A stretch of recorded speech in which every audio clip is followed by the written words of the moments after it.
Hey,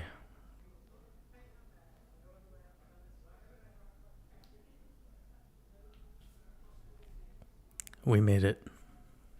Another Saturn day in the Matrix.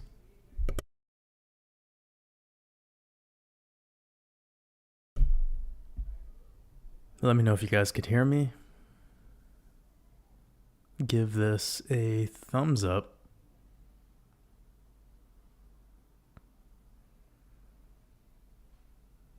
Big old emoji. No emojis. Actually, go ahead, give the video a thumbs up.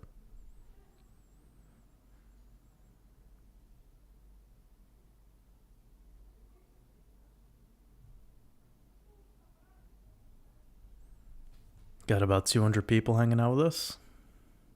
Out the gate.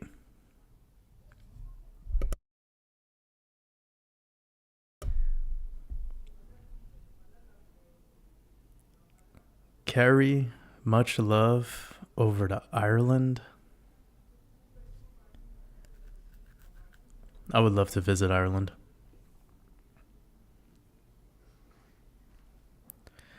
Mr. Jansen, much love, brother. Hope you're doing well.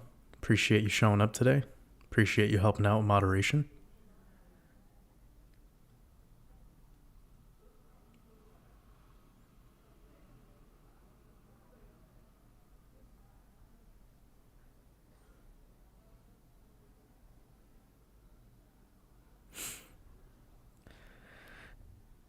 Well, it's been announced. Mr. Jansen setting up a Wolfpack meetup in Netherlands, in Amsterdam on October 14th. Hell yeah. Who knows? Who knows where I'll be? Maybe I'll stop by. I don't know. We'll see. All right.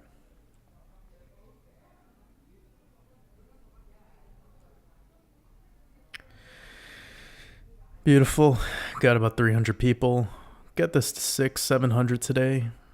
Appreciate y'all. Hope you're all having a beautiful Saturn day. Go ahead and share this on your socials if you'd like. Spread the word.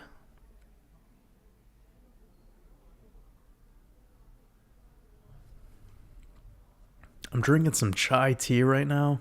Whew, so good. Chai tea, some oat milk. It's very tasty. It's packed full of cardamom.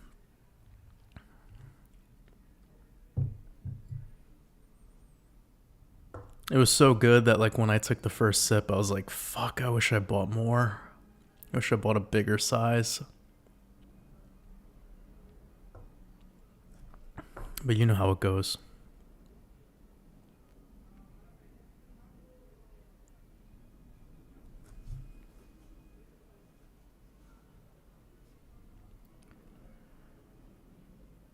Lolo Blondo, appreciate you. Hope you're doing well.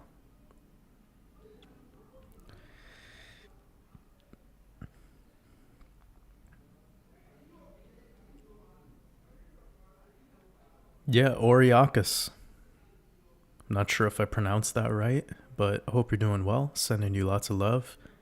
I do remember you reaching out to me over on Patreon regarding this question. So anything in regards to fungal overgrowth is definitely going to be parasites, and it's going to have to, lead to you committing to a detox and not like a 24-hour fast. It might take you some days. So I would recommend my protocol of probably, at least 2 days fully raw before you get into a 48-hour dry fast. And 24 hours before you commit to that dry fast, I would definitely go 100% fruit. I'm actually going to be doing a fast pretty soon too. I don't know how many days it's going to go. Maybe like 5 total days away from eating anything but fruit juice, and dry fast. It's going to be a combination. I'm going to see how things go. It's just the summertime, when it's the summer and you have this amazing produce quality. It's not my personal favorite time to fast. Like, I really love to fast in the winter, which is not, it's not the most comfortable time, but you guys probably know me by now. I thrive in uncomfortability. But the only reason I say this is because by about day 2 to 3 of a fast, you start to feel very cold. So being cold internally while it's cold outside, it's not the best. But if you do some training with cold exposure, then for sure it's not going to be as difficult for you. Or if you're somebody who's from like Russia, you kind of more used to that environment, Iceland, Norway, Sweden, Denmark, Estonia, Lithuania, etc. Then, Canada, even in the north, you're probably very used to cold exposure. So if that's the case, maybe it won't affect you as much as it would me. But yeah, that's always been a thing that I've noticed on a couple days deep into a dry fast is you start to feel very, very cold. Like, yeah.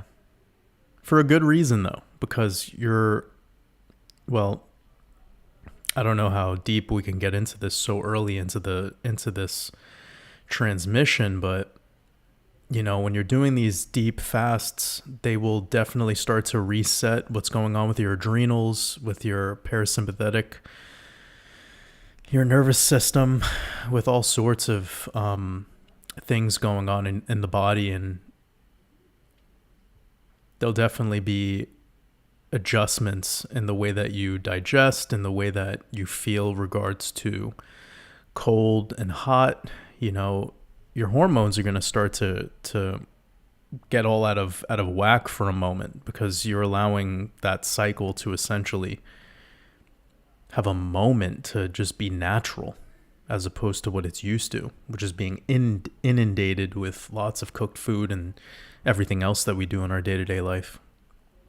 Anyways, I won't go there right now. We're just kicking this off, but a Patreon supporter of mine reached out and definitely feel compelled to answer that. So yeah, I would say that besides any sort of fasting, perhaps get some magnesium in. If you could find some liquid magnesium. I'm not a big fan of supplements. You guys know that. I've been very vocal that I'm not for supplements at all. I don't believe that that's the way we cure our body. I think our body's perfect and it heals itself when we stop consuming.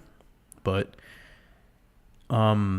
yeah, you probably just have to allow the body to go through a moment to deparasite through a process of fasting, and you get some magnesium in there.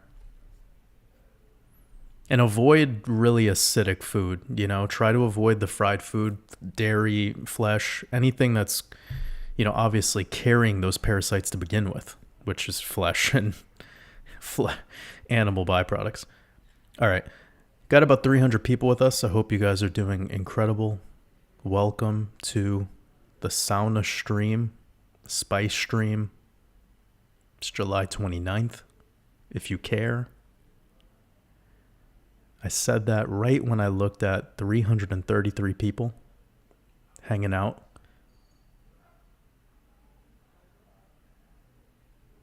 Jam Junction said, these weeks come round so quick. Yeah, that's true. A lot of the times, like, I can't believe it's like I blink my eyes and I'm doing another live stream.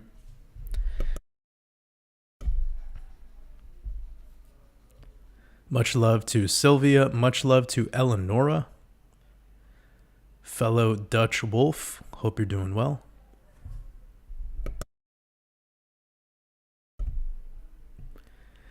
Jai Chef. Carmen Alexandra, get some sleep. I don't want to keep you up.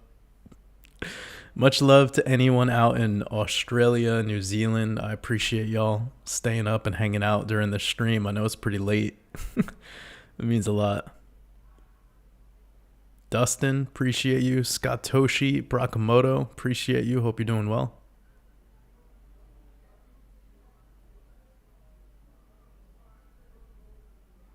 Zoracle, appreciate you. Magali, it's all love.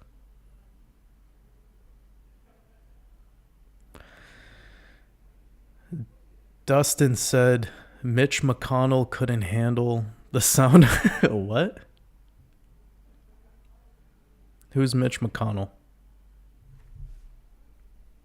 I gotta look this up.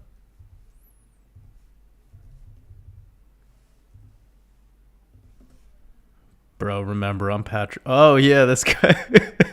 This guy's a politician. That's why I don't know him.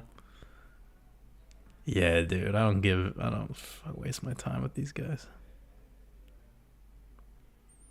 Oh, yeah, this is not a human being. Just look at this. Google doesn't even want to open it up too big. It might fucking break the live stream.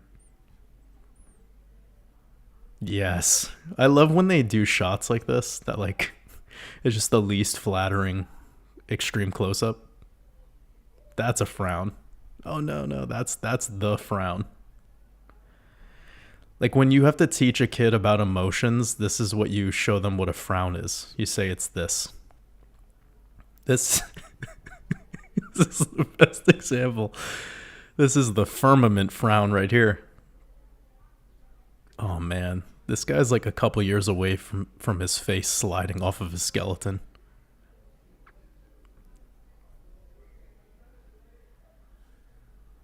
What's going on with this guy? What happened to him? He get rebooted? They put some new software programming. All right, I gotta enjoy this chai while it's still hot.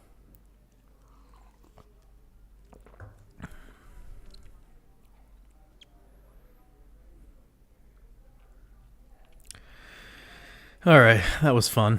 I'm gonna leave that picture up because that's fucking hilarious. If this is your first live stream ever, welcome. It's gonna get sweaty up in here. It's gonna get spicy up in here. It's probably gonna get offensive. Who knows? If you're easily offended, this probably isn't the place to be. There's plenty of other things going on in this world. You could put on a VR headset. You could be coddled by the comforts of the metaverse. You could go out with Mark Zuckerberg for a coffee. He could pet you on the head and tell you that you're a good boy.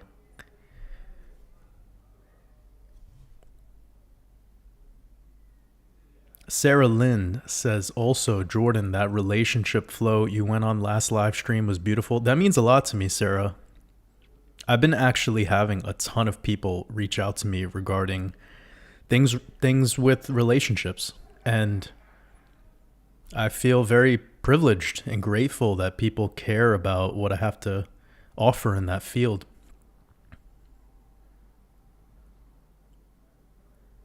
Really means a lot. And we've been talking about this stuff for years. I mean, like it's weird to almost say that we're going on our third year of doing these live streams every single week pretty much. Maybe we missed a couple here and there, but that is a topic that I think is interesting to speak on, not only from the angle of a sexual relationship, but one that we have perhaps with our parents, or the ones that you as a parent might have with your children, or the one that you might have with a friend, or if you're in a business partnership, or if you're an artist and you're doing collaborations with them. Like, we try to touch on the concept of relationships in a holistic sense, right? Because something that I believe in is that the most powerful currency that we have besides love, which is obviously something we share, is people. Like relationships. Like, it's way more valuable than money. You could have no fucking money in your life, but just have one solid connection. And that's all it'll take for you to be able to rebound out of some tragedy or problem or mishap or mistake or whatever, hiccup along the way. So I think people over the past couple years in the so-called bull run, and when you combine bull run energy with the fact that we were under this C19 hypnosis and everyone was under this belief that they should be away from humans physically, you had this dual effect of getting people to believe that if they get too close to others, that they're going to somehow give them a virus, which is nonsense. And also we were dealing with, well, from this particular interest that we all share, which is finances, investments, crypto. Well, we had a parabolic bull run back in 2021. So you combine those two things and it brought people to this place where they started to value everything else besides humans. They started to restructure what they believe is valuable. And that corrupts man. That really does. And I've talked about it a little bit on the last podcast I did with Bearable Bull. So shout out to Bearable Bull, as well as when I spoke last with, I think it was Randy Hilarski. We talked about that a little bit in depth. So shout out to him. And Coach JV over at 3T Warrior Academy. We've talked about this as well. And also shout out to Logan over at Decoded Reality, because I think me and him are going to be connecting soon to have a podcast dedicated to health and wellness. I know a lot of people have been wanting to talk about that, and I think talking about relationships as a part of overall mental health is huge. Also, excuse any background noise that you guys hear. I can't control what the fuck is going on outside. It's bedlam out there. I'm doing my best to stay focused. But I can't control this chaos out there. You guys know how it gets sometimes. Anywho, the point is that means a lot to me, Sarah. And I know that you and your sister follow my work very closely. Oh, I just saw your follow-up. You said that Jamie, my little sister, and I are starting chapter 8 of the Expansion Mastermind Course. So excited. We love chapter 7. Well, that means so much to me, and that's really motivating because I'm actually working on a couple of bonus videos for Heal Thyself. So that chapter that's dedicated to health, I was just kind of answering some stuff a little bit earlier about fungal overgrowth, which is a huge problem and something a lot of people deal with.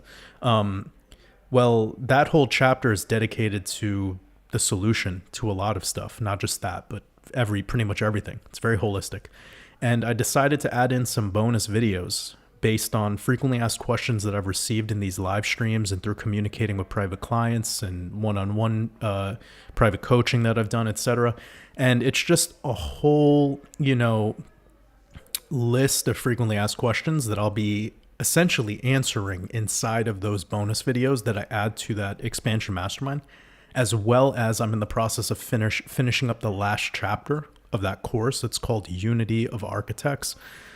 Pretty excited to get that out. It's going to be a quicker lesson in the overall course because it's going to be a lot of brush up on, most of the stuff that we've already went through to kind of cap it all off, seal the deal, smoothly transition out, and to then kind of have this Ouroboros effect where we're coming back to the cycle of the beginning and looking at it as if it's this big, holistic adventure that could be applicable to anyone. And if you've completed the course already, you could actually re-go through it because there's a lot of stuff in those accountability tasks that I create that'll be useful, And there's a lot of moments in life where we go through a period of change, transition, and then we start slipping.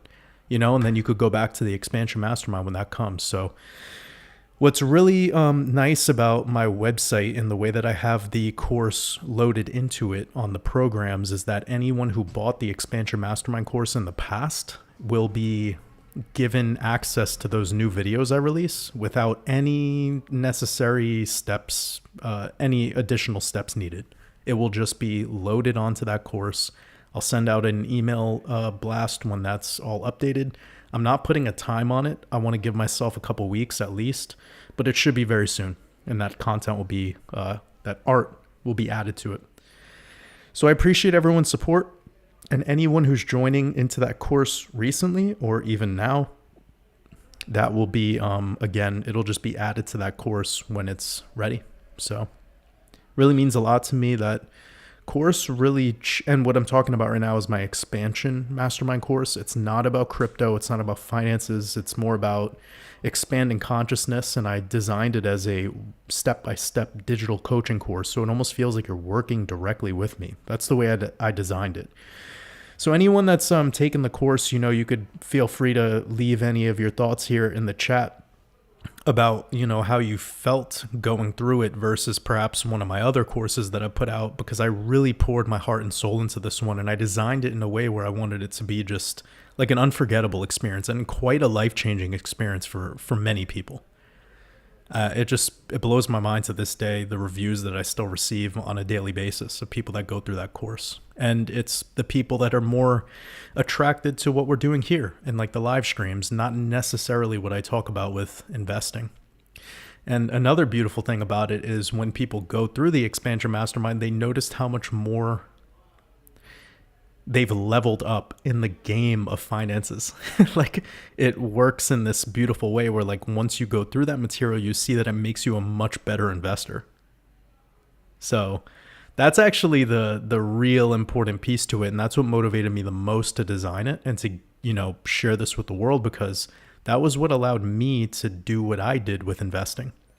That's what allowed me to have the approach that I have with investing, where I'm so calm, but also very, strategic, and I have a plan in place, and I take action when, those moments of opportunity arise without letting my emotions get in the way, and also without having any greed or feeling any FOMO, just really being, chill with the whole experience, but staying profitable along the way.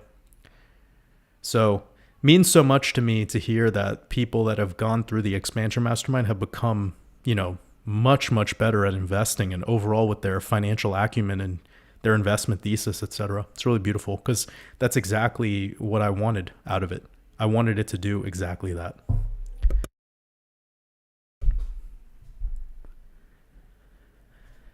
I got a super chat. Appreciate you, Northern Yeti, sending you lots of love. Hope you're doing well, brother. You said, Jordan, just wanted to thank you for the relationship advice you gave me last week. It really helped both of us. Still a work in progress, but now I feel more at peace with things. Well, that means the world to me. I really shut off a lot of like where I was at in life to allow that stream of consciousness to flow through me to share that gnosis with you last week. That was really, a moment in that live stream when I started responding to you about that stuff. Because this is where it's at, family. This is what I keep trying to tell people. Like, I don't read books. I don't consume much of anything. Like, when I do consume, it's like dumb shit. It's like Shane Gillis making fun of it's like a moment of Tim Dillon ranting. Like, I don't consume educational content at all. It's more just me creating 90% of the time, and that little 10% when I need to just like blow off some steam and chill and just, relax, I'll listen to some nonsense that Tim Dillon's talking about just for fun. It's like, for me, stand-up comedy is the anecdote to a lot of where I'm at with my flow state and how it could get pretty imbalanced. And that's just me admitting that, but the whole reason I say this all with you is because when I get asked these questions about people that are going through loss, whether that be the loss of somebody, a tragic loss, or it be like with relationship, breakups, etc., I try to shut off some of the pieces of me and really like go to my heart. And when I do that, although that's one of my superpowers, when I do that, I walk away from that whole moment learning so much. Not only learning more about myself, but that's where I learn. I learn through getting out of the mind. It's like the mind wants to be so logical and rational, and like it has all these like, how the mind works? The mind works like the way Google Maps directions works, or like Apple directions, or any of these direction apps. It's like you put in the address you want to go to, and what it starts to do is calculate all the fucking, go left here, 2 miles, there's an accident. You want to go a little further, then make a right, then you go left, and then this traffic now, and there's a cop with a speeding camera. That's your mind, bro. That is literally the only impure part of you, is your mind. Now, does it serve a purpose? Absolutely. When you need directions and it knows of where the traffic camera is and where there's an accident, that's helpful for sure. But what it does, having that information before you actually experience it for yourself, is it starts to manipulate your feeling state. So for any coaches out there, anyone that's listening to me right now, anyone that's working with people, and luckily I'm fortunate enough to be in a position where I actually work with therapists, like the professional therapists that do that as their career. They come to me to work with me. I'm so fucking grateful to have that, as I would have never, if you asked me 3 years ago that would be some of my clients, I would have said, no way. But we're onto something here. And what this is really shutting off the fucking mind. So let's bring up this analogy again. Like when most people are thinking of an answer or guidance or a response to give another human, they start to think the way Google Maps gives directions because they want to get you from point A to point B safely. And they create all this structure and rules. And what I like to do is just be like, yo, we're infinite consciousness. Like, yeah, I know I need to make some turns and some lefts and rights, and I need to go slow at this one point. But like really, once you release yourself from the ceiling of limitations, you just fucking levitate straight to the sky and go directly where you gotta go. Your heart doesn't have directions. Intuition doesn't have this planogram. It just is. Just be there. So when I work with people, I shut off the mind a lot and I just go there. Fuck directions. Fuck books. Fuck all this structure, man. Like, this is what got us into the trap to begin with. Like, your heart doesn't have structure. It's just, it's the chaos is what's beautiful. The imperfection is what's the beauty. And it's being too much in the mind that is causing us to think that we control it and that we're making better decisions. And then this is what gets us off of our actual path. The path that is paved out by code. And that's like where higher self wants you to go all the time. Like you can sit around and you could calculate and you could think of all this extra shit all you want. But we see where that gets us. We know where that gets us. Man has so much access to information today. We walk around literally with a tiny computer inside of our pockets. Yet we've devoluted consciously, immensely. How is it that we have so much access to knowledge and data, yet we've devoluted in wisdom? Please, tell me. See, the thing is too much information leads us to too many choices. And too many choices makes you confused. And when you start to get confused, you no longer are serving your purpose. And you're easily able to be used as a servant for someone else's purpose. Best believe that. But especially for the coaches out there, the people that are working with people, the people that are gifted in working with others, please pay attention to what I just shared. Like, I get it. I get that you learned something from somewhere and you think that that's the way. But you need to figure out how to actually get rid of the directions. Because it's the structure that's removing us from flow state. And if you do provide structure to another person and now they have that structure, they will be structured, aka no longer fluid. You see the trap?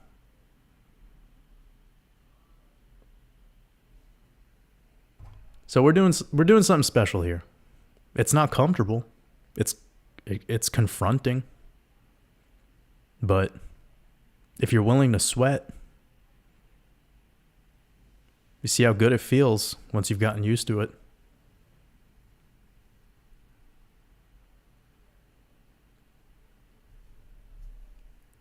Much love over to Norway. Beautiful.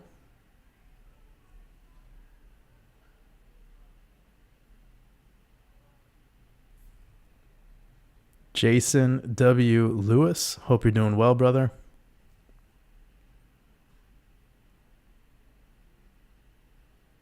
Appreciate your kind words about the course. That means the world to me.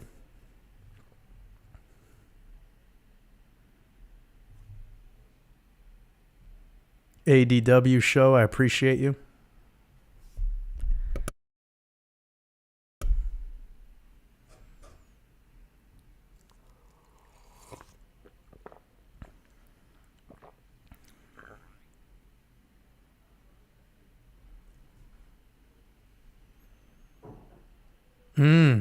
John, I hope you're doing well, brother. You said you injured your back sciatica nerve again 2 weeks ago from an injury that you had a few years back. Can you give me some advice on targeting the area for healing? Well, the first things first is you want to actually consider the way that you're using your feet, because it all starts from the ground. It all starts from how your feet are flexing with each step you take. So I would actually strongly recommend you look into the work of Esther Gokle. I recommend her all the time because she's really a baller when it comes to this topic. But yeah, if you're having back issues, a lot of it starts in the feet and then it goes up through the soleus, the calf. So this soleus and gastrocnemius, and how up through the shin, through the knee, up through your quadricep, then through your hips, pelvis, everything. It's all starting at the base. So I'm not going to promote anything to do here until you really dive into her work. I would say that that'd be the best kind of place to go, because you need to work on posture. And it also has a lot to do with the way that your head sits on top of your shoulders, because a lot of people, like, the way they keep their chin is extended out when it should really be tucked in. So when you tuck in your chin back into your, like, you'll see what I mean. Just go look into her work. It's lit. It'll be very helpful. But I could explain it here all day. I just think you'll get quicker, better, even like picture demonstrations and video. She has a bunch of free stuff available on YouTube. Definitely check it out. But this might require you to change the way you walk, you know, and that's something I went through too, John. So I had some issues with lower back pain and calf pain and ankle pain. And this was a long time back. And I stumbled upon her work by accident. But what I found out, it was the footwear I was wearing. It was my shoes that were actually the problem. And I had to literally consciously think about the steps I was taking. And you got to think of it like an exercise, right? When you do pull-ups, maybe you could only do like 2 pull-ups, 5 pull-ups, 10 pull-ups. Maybe you could do 15 or 20 if you're like really, really athletic. But with walking, we're taking, you know, for some people, 10,000, 20,000 steps a day. So if you're taking 20,000, let me just be direct with you, fucked up, improper steps, well, this is destroying your skeleton slowly. Because it all starts with your walking, essentially. So if you start to correct maybe 50% of the steps you take, well, 5,000 out of the 10,000 that you're taking are now a huge improvement over before doing maybe 8,000 out of 10,000 improper posture steps, where like your glutes aren't situated in the right way, your spine isn't proper, your shoulders and your scapula isn't slightly retracted, etc. By the way, like, for anyone who's new to my work here, like, I'm a specialist in a lot of this stuff when it comes to health and wellness and, you know, diet, nutrition science. I studied that for way more overall hours than I did charts and technical analysis. So it's definitely something that I could offer a lot of wisdom on. And that's, again, mostly broken down in the work of the Expansion Mastermind over on my website, WatersAbove.com. But I usually give credit where credit's due when I find something that's groundbreaking that I think is from a direct person that could easily teach this way better than I can. And for this particular situation with John, I would just go straight to Esther Gokle. Yeah, I hope that helps, brother.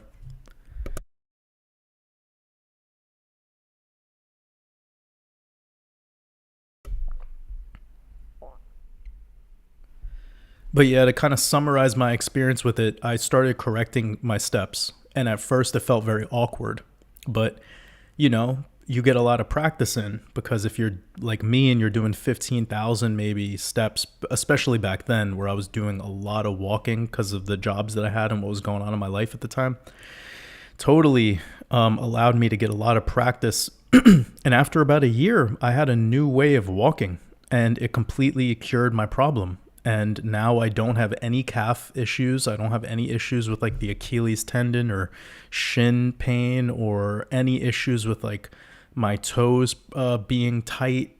That's a huge one. You know, a lot of the times people don't have a proper foot splay. So it's because the shoes we wear are very like socks plus narrow toe box shoes are just danger. They're danger for your back. Like, people think because it's happening at the foot that it doesn't have anything to do with back.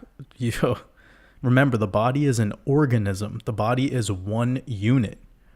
This is something I talk a lot about when I talk about health, because this fucking industry that's ran by Big Pharma, it has manipulated everyone into isolating out your organs, isolating out liquids in your body, isolating out things like what you consume, like with macronutrients, where they talk about protein, carbs, and fat. And most people, they get so obsessed with caring about how many protein, carbs, and fat are in what they eat, and they don't realize that that's not how the human body operates. Like, the digestive process has nothing to do with carb and fat breakdown like that. That's like very basic and dangerous, actually. It's a very dangerous way of looking at food, because it disregards minerals, or what we could just call micronutrients. And it also disregards phytonutrients. It also disregards things like how, or is it pro-inflammation or anti-inflammation? Is it, you know, like, we could talk about so many different things, and it's just so sad how this industry has distorted everyone into thinking like if you have a back problem, you need to go to the back, or go to a back doctor, like a chiropractor. And has that solved the problem? No. Like, I'll be straight up with you guys right now. If you don't fix the way you walk and the way that your toes actually move in your shoes or on the ground, you can go to you can get the greatest chiropractor of all time to take care of you every week. And you're just going back to the same problem over and over again because of the way you walk. I promise you. That's the way this works. Everything is holistic. It's an organism. The body is one. That includes the organs. That includes the blood, the lymph. It's all intertwined. And that's why you need to be aware of it as a unit. Matt Ball, I appreciate you, brother. I just saw your super chat. I'm sending you and Claire lots of love. I hope you guys are having a good weekend. It means the world to me that you're tuning into this. I'm aware of your circumstances, and I'm sending both of you guys lots of love, a big hug. Appreciate you. And I'm looking forward to more collaborations, brother. Excited. People keep asking me if I've seen the Barbie movie or Oppenheimer. No, I haven't seen either. Square Peg Divergent, I appreciate you. Sending lots of love. Hope you're doing amazing. Crypto Babe, hope you're doing well. Great to have you here. Paula Rose, appreciate you.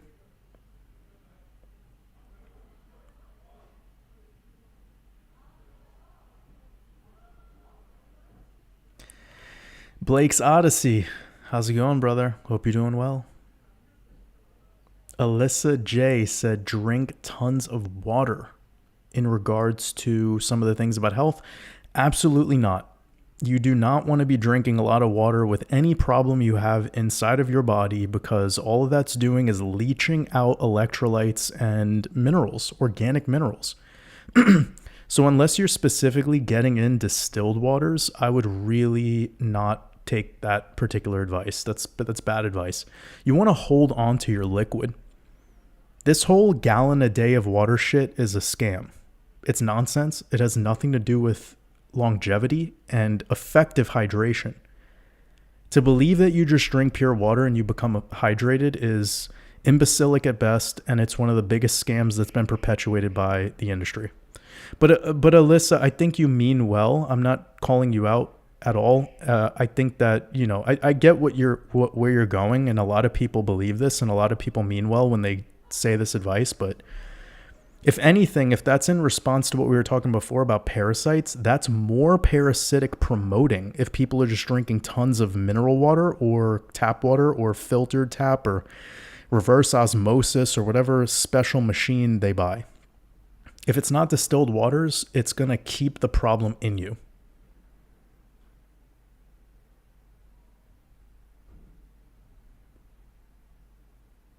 And your goal is to get the problem out of you. Sorry, I'm looking at this chat. It's moving very fast. I appreciate you guys being active. It means a lot to me. If you feel like this is stuff that would resonate with other people, feel free to share this over on your Instagram or whatever social media you guys have. It means the world to share this gnosis.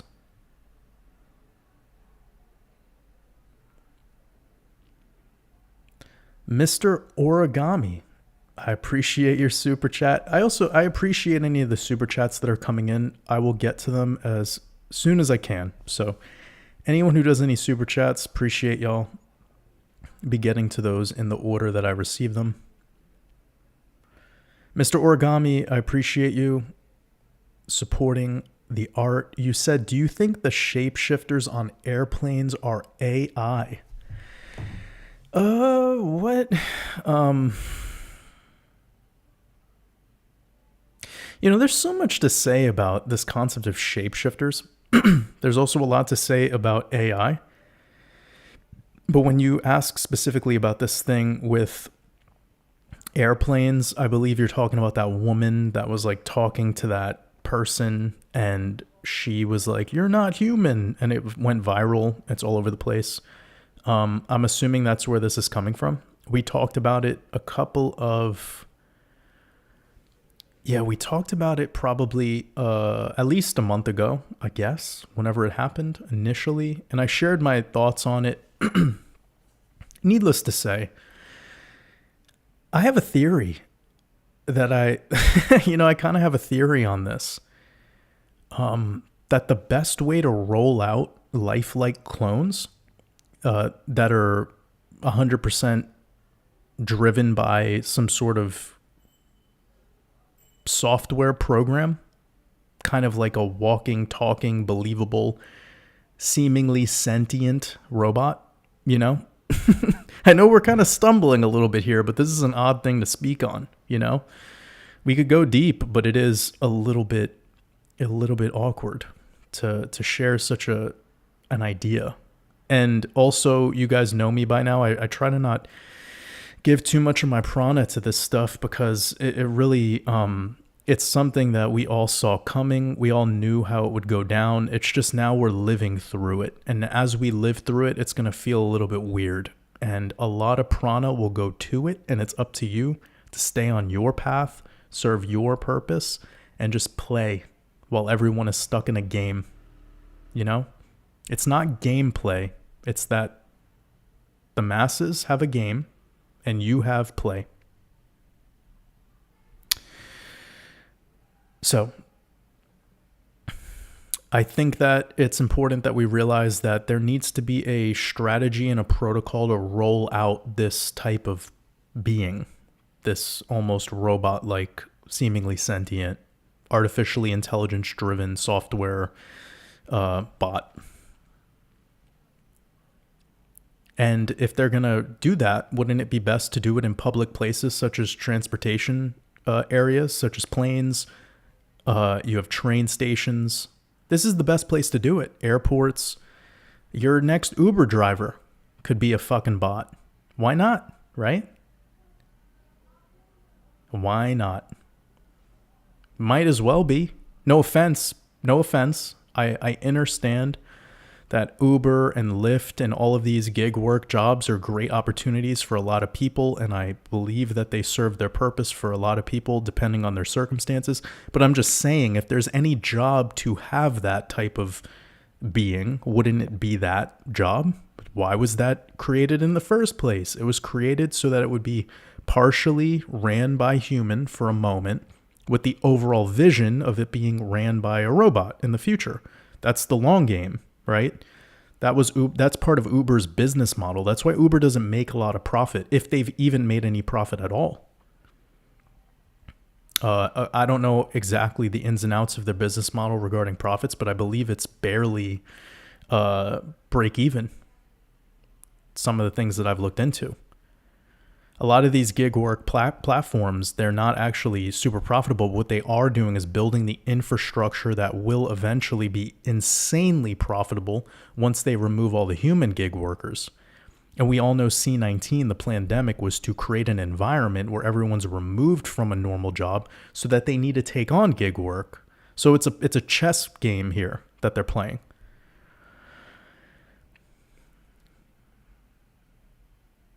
That chess game is something we've been breaking down, month by month, and we're watching closely to any changes, any adjustments. But for the most part, I think you guys kind of feel where I'm coming from.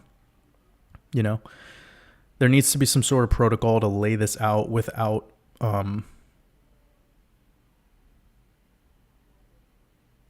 it being too noticeable.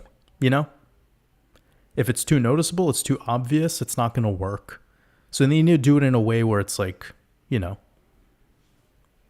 nice and slow rollout.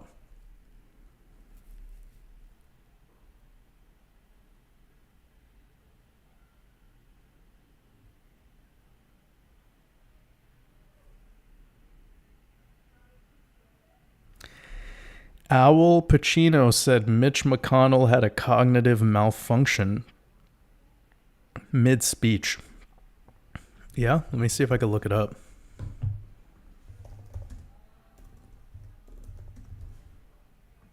Oh, there it is, freezing. All right, guys, give me 1 second, just one moment.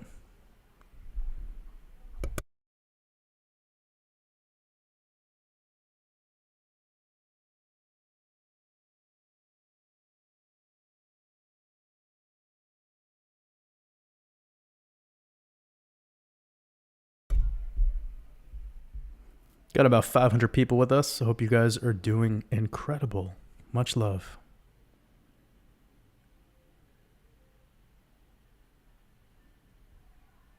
Yeah, we can't play the audio on this. It's going to create problems. Yeah, this guy's falling apart, dude. You could see. These eyes are so... There's no life left in this thing. All the oil has been drained out of it. This thing, like, in a car, they when you get the oil change and they're like, come back in 5,000 miles or like 3,000 miles, right? And you like let the car go like 10,000 miles. Like, this is what the car, it feels like the moment before you need to emergency bring it back to the mechanic. It's this.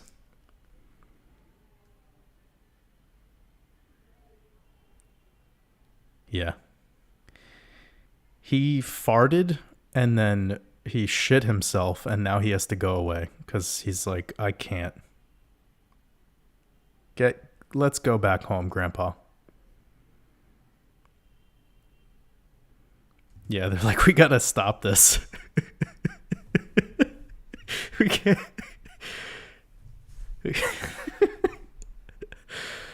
Oh no.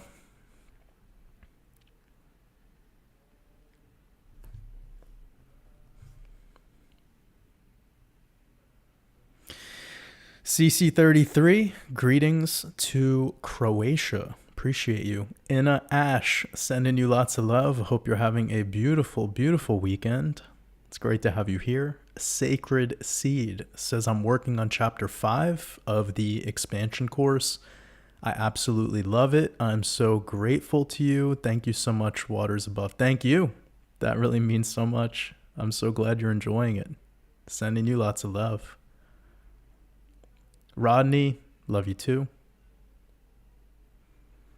I got a super chat from the Siggy who says, really love how you connect so deep with so many souls at the same time. Please keep exploring the code. Much love, brother. That's what I do. That's my purpose. I appreciate you. I'm sending you lots of love. I think, are you from Norway? Shout out to my Norwegian wolf pack, where the real wolves are, for real. Somebody in our community, I don't know who it is, maybe Fabrice. I don't know if I'm saying his name right, but shout out to them. They shared a funny video in our Discord, and they were like, "This is Jordan's house," and it's like a wolf cabin, like tons of wolves outside. I was like, "Oh, dude, that's amazing. Where the hell is that place?" It's probably in Canada or something, but I would love to go there for a weekend. That'd be dope. There's just tons of wolves all outside, and like glass wall no, it's not a cabin, obviously. It was like a glass wall house. I don't know if it was a tiny home. You guys get what I'm saying. It was pretty cool though. But the Siggy, shout out to you. I appreciate the super chat.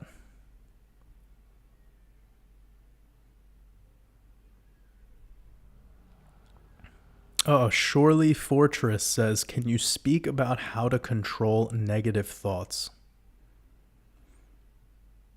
Yeah, I could talk about that. First of all, we need to realize that all of these seemingly negative thoughts are no different than your positive thoughts.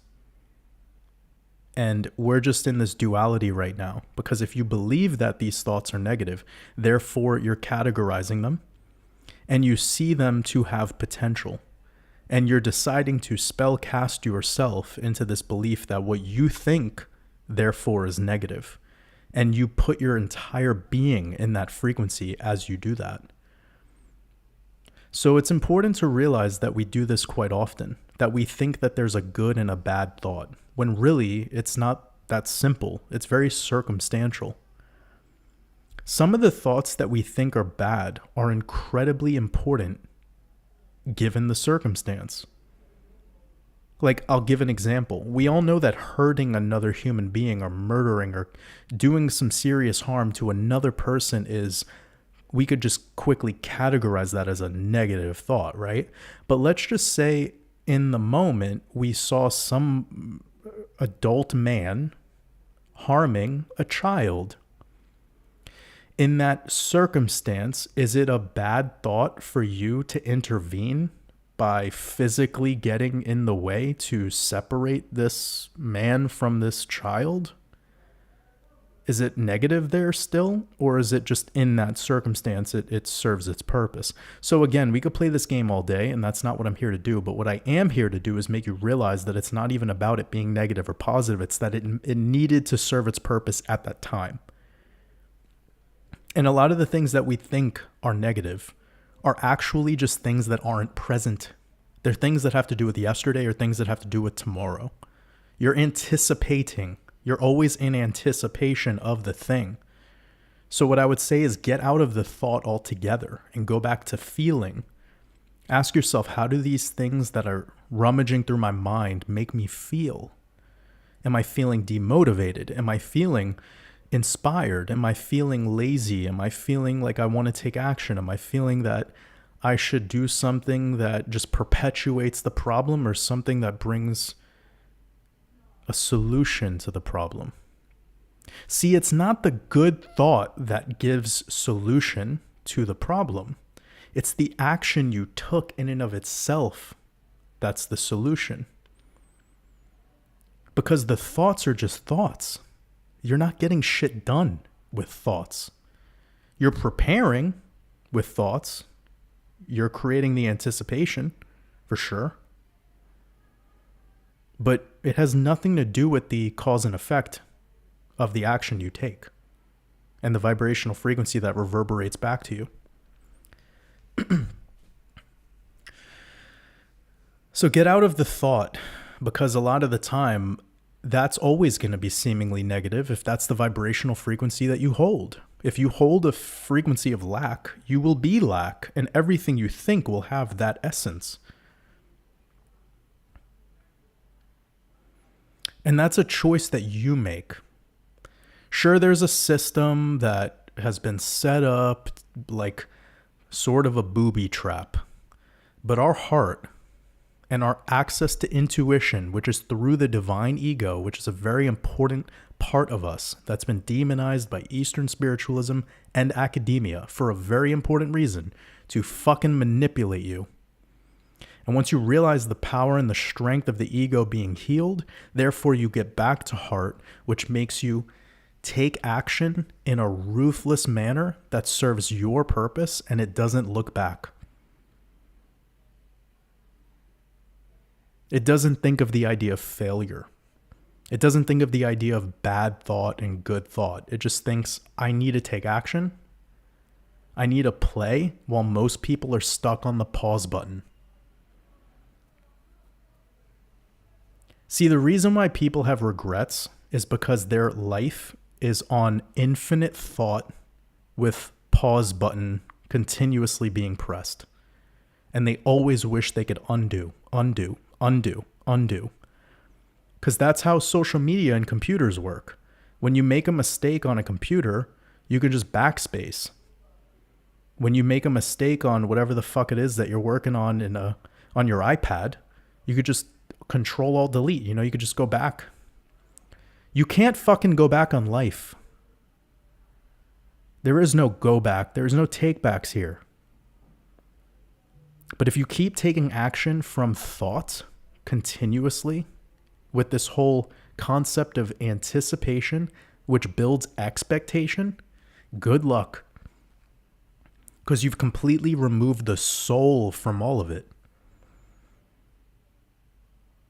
You guys know when you listen to music and it sounds like there's no soul?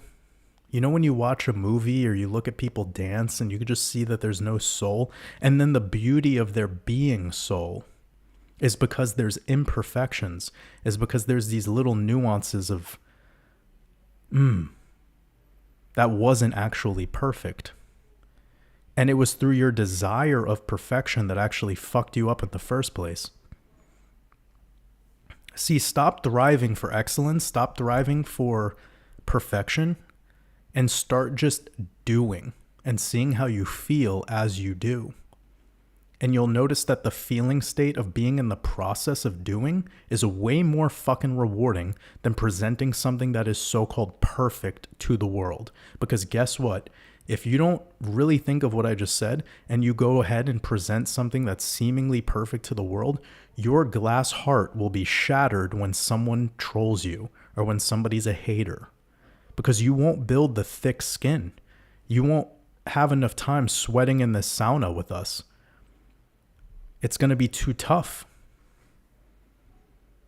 Get in the process, and then you're not worried about the haters. You're not worried about the trolls. You're not worried about anyone else's review. But this is kind of what life is slowly turning into. We already have a social credit score, fam. We already do. If you're somebody out there that wakes up in the morning and you feel weird because you posted a picture on Instagram and nobody liked it, or you posted something on TikTok and it didn't go viral right away, or you posted something on Twitter and nobody retweeted it, and that's affecting the way you feel, that's affecting your emotions, then you are already in a fucking social credit score. You did that to yourself. You made choices to get there. It's clearly affecting your mode of being. So what's the solution here? What's the process? What is the way? The way is first start with admitting that these things affect your feelings. They affect your mode of being. Admit that. Once you start spilling the beans on that, you'll see how quickly you start to adjust behavior. Then once you start to adjust behavior, that combination of those two choices simultaneously will make you start to progress. It'll make you start to redirect the way you used to travel. It's like before you were deciding to walk into a pit of fucking spikes on purpose because that was cheap, easy, quick dopamine. When you go on something like Twitter, you just get all this cheap, easy, quick dopamine. Yeah, it's only a 5-minute walk from your house, but it's a pit of spikes. And yeah, the other direction, which is you creating something, you sharing your gnosis with the world, you taking a risk, you giving something unique to this realm. Yeah, maybe that is a 50-minute walk. Maybe it's going to be a little uncomfortable. Maybe you need to bring, a bottle of fucking water with you on the way. Maybe you need to wear your hiking boots because there's some extra terrain that's puddles and dirt and mud. Take the fucking long road. You'll thank me later. But I get it. You have, to the left, you have 5-minute walk to the pit of fucking spikes. And it seems so beautiful on the outside, but it's a booby trap.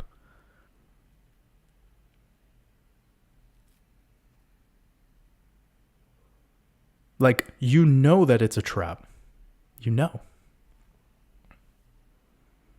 And the issue here on the right is, and I'm not talking politically. I think some people might get confused here when I talk about, I'm not even going to talk about direction anymore. Just think, the close, quick stroll is the cheap, easy, quick dopamine. It's a 5-minute walk away. Then you have the 50-minute walk, which is fucking uphill. You're changing elevation. You're going to be huffing and puffing after 30 minutes. You're going to start to sweat, It's burning calories. It's asking something of you. It's not leisurely anymore. It requires some effort.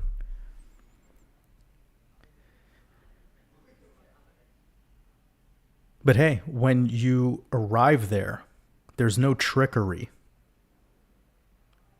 And I'll tell you the truth of all truths. When you get to the end of that walk, that 1-hour hike, when you get to the end of it, you know what's there at that finish line?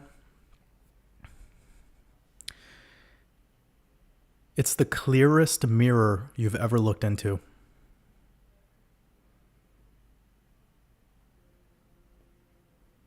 It's the clearest, crystal clear reflection of what you really are.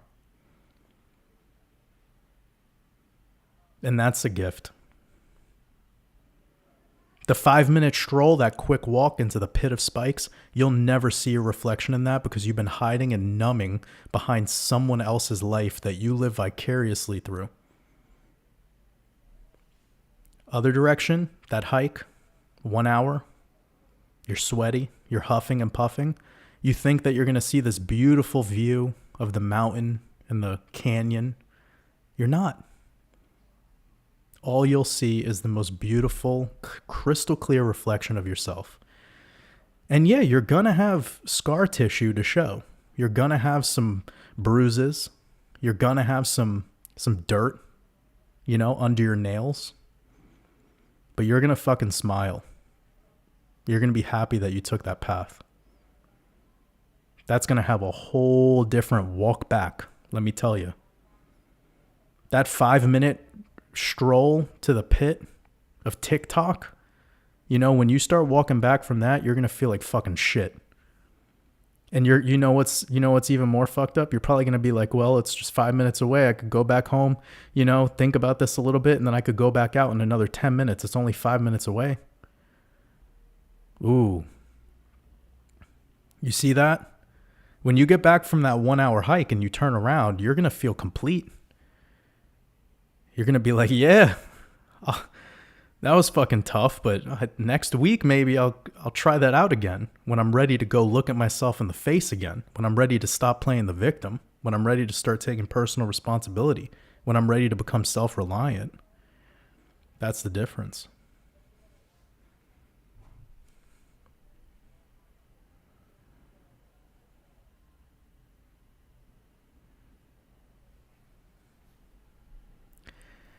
Symbolic studies. I hope you are doing well, brother. It's Mario. I remember you. We were gonna connect for a podcast.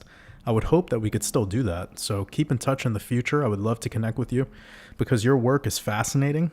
I have to admit, I haven't had a chance to check it out lately just because of what I have going on in my world. But I remember when I connected, I think it was with you, Juan on Juan. And yeah, That was really an incredible conversation between all of us because I had no idea what I was getting myself into. And it ended up being a lit podcast. So I appreciate you, brother. I hope you're doing well. Sending you lots of love.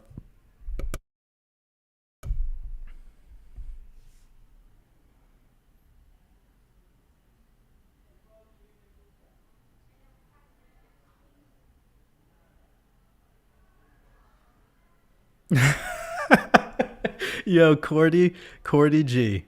Cordy G, if you're still here with me right now, when you said, sir, this is a Wendy's drive-thru, I was like, that is exactly what I wanted to say. I know exactly where you are with that reply. That's what I do. When I hear shit like that, those rants, bro, my goodness. You're funny, man. Sir, this is a Wendy's. I love that. I say that all the time when people are getting squirrely in the comment section, if you know what I'm saying.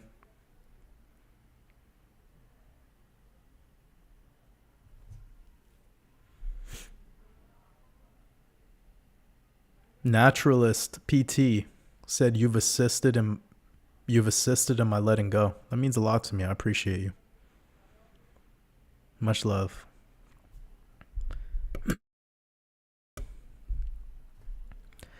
Adam Arias, I appreciate the super chat.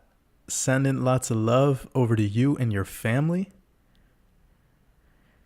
I hope you guys have an incredible road trip this weekend. Much love to you. Hope you guys are doing well.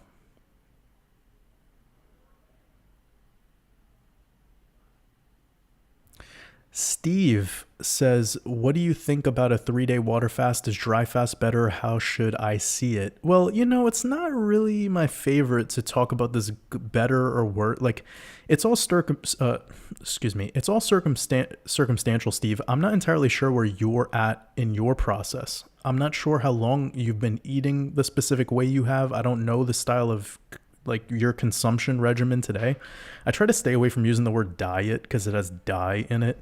But yeah, I don't really know how you eat, and I don't know how you think, and I don't know how you take care of yourself. And I don't know, your mindset is everything. I don't care how good somebody eats. If their mindset is in lack and it's you can have an acidic mindset and that acidifies your entire digestive process.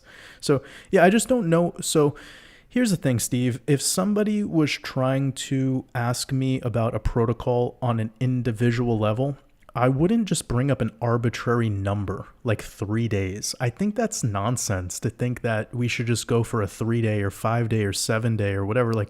It depends on where you're at, and for a lot of people, I'll be super, super direct here. Let's just say, and I'm not talking about you, Steve, but for the concept, and then this will answer your question. Let's just say I'm dealing with somebody that's 350 pounds. So let me just see what that is in kgs. If I'm dealing with somebody that's 350 pounds, so 160 kilos, and they're 5'8", okay? Well, they're obese, and I need to now, unless they're fucking jacked and on steroids, most of the time when you see somebody like that, they're probably holding an excessive amount of adiposity, okay? And we need to work through that toxic buildup on their body called adipose, So what's the method here? Should we jump straight into a 3-day water fast? Fuck no. That would be insane, But okay, let me tell you, if we had somebody that was 150 pounds and they were 5'10" or 6 foot, that's 68 kilos, 68 to 70 kilos. Can we start them on a 3-day water fast pretty soon? Probably. It's not going to be as rough because the person who's 150 doesn't have as much excess poison on their body. Seriously, all of that excess adiposity that the 350 pound person has, that's toxic. That needs to get off.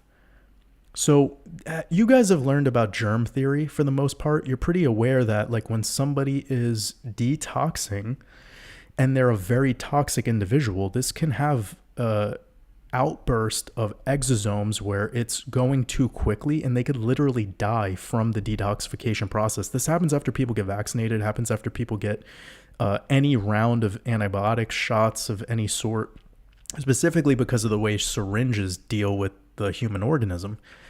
Now, if you're a heroin addict or somebody that does a lot of drugs, the same thing happens, and you got to think with heroin, some people that are on heroin, they might be 120 pounds and like 6 feet tall in some cases, Now, again, there is zero judgment coming from what we're talking about right now. We're being very mature and trying to answer this and to help as many people as possible see where I'm coming from in this. And this will also help the people that are interested in fasting and they ask questions like the one that I was just asked when I think it's actually not the right question to ask.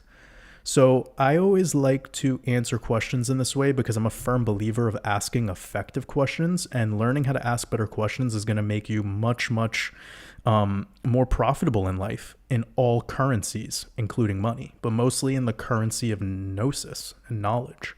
If you know how to ask the coach, teacher, mentor better questions, it will expedite your process of learning, and it will give you better data to work with and to utilize on your own.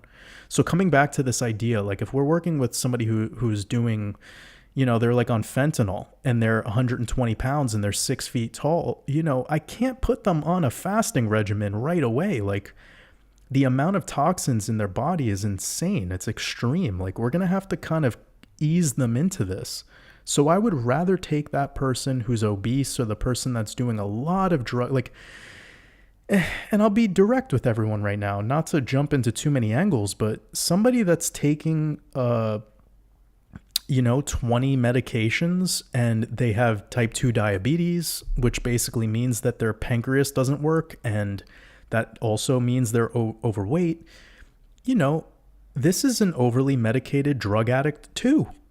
They are relying on drugs and pharmaceuticals and and all of this stuff in order to live. So they're no different really at the end of the day than somebody who's a heroin addict. I mean, I don't want to sound judgmental here. It's just, it is what it is when we're talking about the organism. We're talking about the human vessel. These are the similarities, and we need to be aware of this. Because when we're helping people or trying to answer these questions, that's how you can really be direct and the most helpful. Sorry, guys. Let me re-upload the video.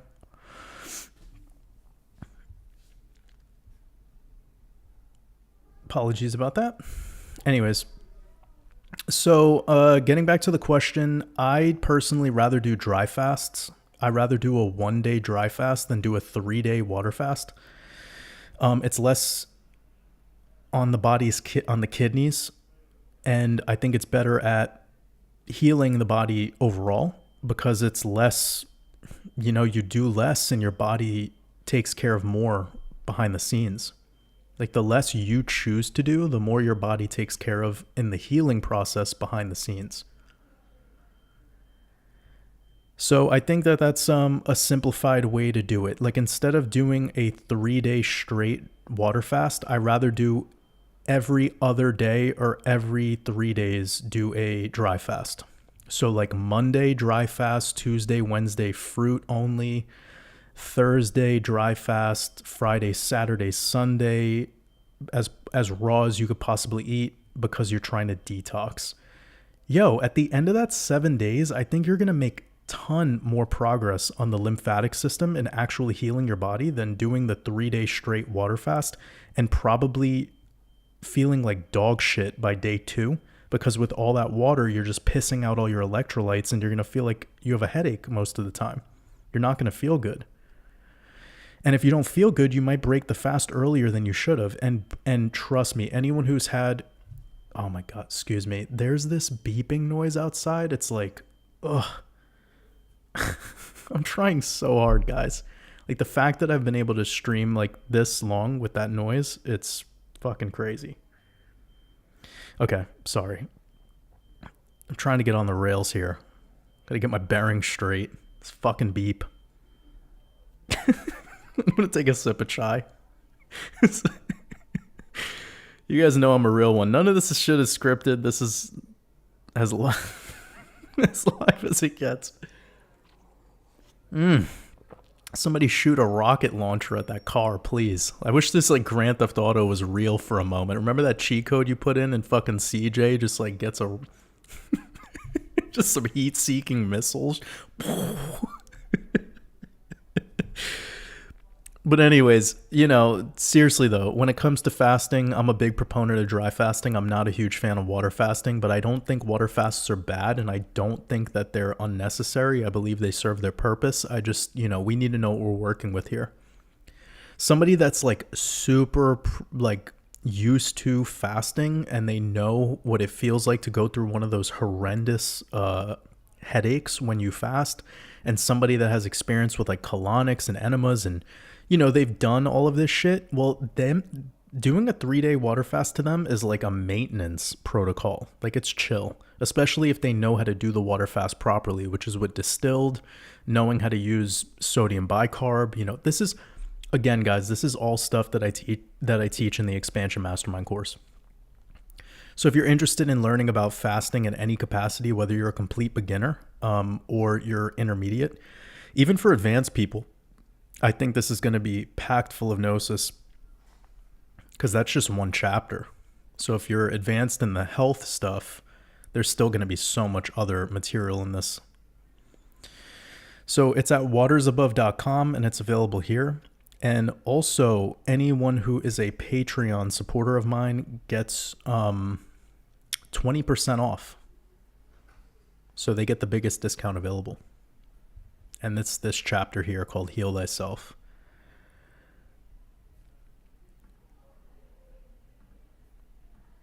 So yeah, there's a 10% coupon off your first order if you go through my website. But if you become a Patreon supporter, there's private links inside of the Patreon that gives you a 20% off discount.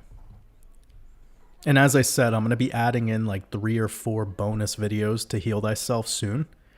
It's going to be packed with a lot of information. I'm going to be talking about even like meal ideas, stuff that you could consider if you needed to go on a vacation, or if you have a particular type of industry you work in, like a truck driver. Because I get all of those people, like over the past 6, 7, 8 months now, there's people that are like, I'm a truck driver and I work these shifts, and like, Waters, what could I do? And I love when I get requests like that, because it really helps me see like into everyone's reality, and it helps me build course lessons that can help everyone, So it's really motivating for me when also shout out to the truck drivers that are following my work. Like that's fucking amazing. When I hear about people who driving trucks cross country and they're listening in on these live streams, I'm just like, fuck yeah, man. Like every time I think of one of those robots that's going to like replace homie's job, I just think about myself like kicking one of those robots down a flight of stairs and just like chuckling. I'm just fucking around, but like that's the, where's CJ with the fucking heat-seeking missile launcher when we need him, In a couple years, we're probably going to have that shit happen too. Where like you go to a truck stop to grab a coffee, and you get out of and you're going to see like a robot get out of a self-driving car, that like an 18-wheeler. And you're like, I thought these things were self-driving. Why is there this cyborg coming out of it? And Elon's still like, well, this is the year that we're going to be able to go from Los Angeles to New York.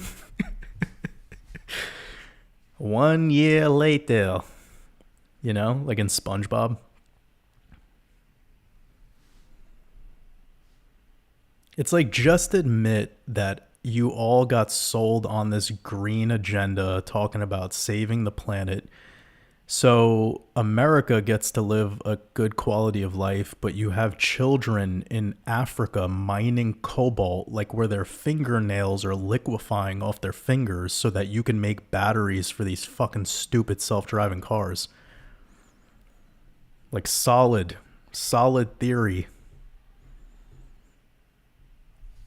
And again, if you guys own a Tesla or whatever and you're offended at this, come on, we're having fun. Like this is playtime. You could still drive your Tesla and feel good about yourself, while kids in Africa, their hands are rotting off, because you think that you're saving the planet. I get it. You think you're saving things, I have the same beef with vegans, by the way. I say the same shit. Like when vegan people are like, I decided to do it because it's like we're saving the planet. And I'm like, you're not, dude. What are you talking about? You think Mother Earth is getting affected by what we do? You serious? Mother Earth will wipe this whole shit out and be within fucking moments be back to equilibrium. Like, we are not that powerful. Seriously, we think we are. They have everybody believing in this nuclear war shit, nuke agenda. Like, come on, it's time to wake up. We're getting spicy here today, but for real. Because I have these people all the time, these people that are like anti-vegan, pro this, pro whatever, and I'm like, don't put me in a box. Like, I'm not hanging out with any of those people. Like, I'm a lone wolf, man. I don't got time for these categories, for these labels. That's not love. Love isn't being locked into a groupthink. That's where evil and hate prevails. When people start associating with groupthink. That shit fucks us up. That's pride. And all the reasons that people have the pride is really where I want to explore that. I want to talk about that. Like, if you're making decisions because you think you're saving the planet, it's no different from the vegan side of it versus the Tesla driver side of it. Like, that's kind of where I'm poking at this right now. Because honestly, it's like an inflated balloon that's ready to pop because it's just ideology. It's infested. It's like a parasite. And it makes people feel so good about themselves for the most odd reason. And that part that develops in our psyche is no different than the people who are in the liberal, movement that are continuously believing that, by changing the gender of a 4-year-old, it's going to be a better path for them. Like, you get so caught up in your minds that you get disconnected from the heart. And that's really where all the evil starts to pour out.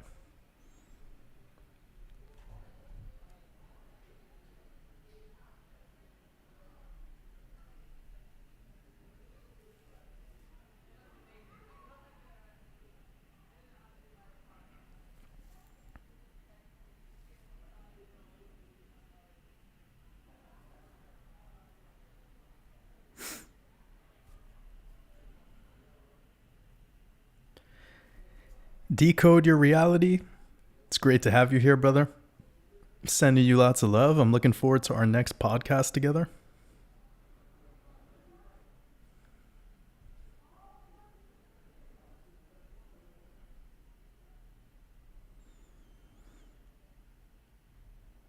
Brim Baldvin's daughter.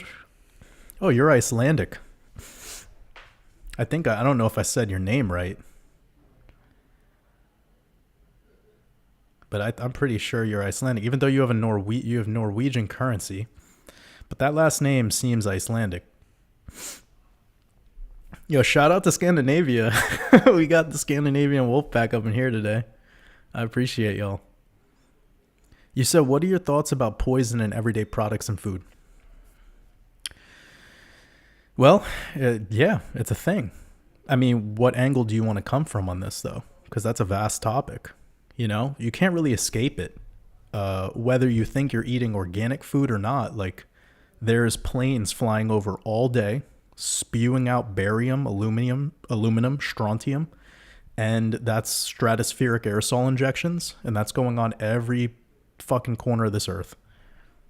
So even if you have the highest quality biodynamic farming practices where, like, you're changing the fucking soil with the moon cycles, like, you still have that disgusting nonsense being sprayed all over everything. So, it's like 99 psyops on the wall. I think that it's difficult to even begin talking about such a vast topic of poison in food. Now, does that deter me from making the food choices that I make? Absolutely not.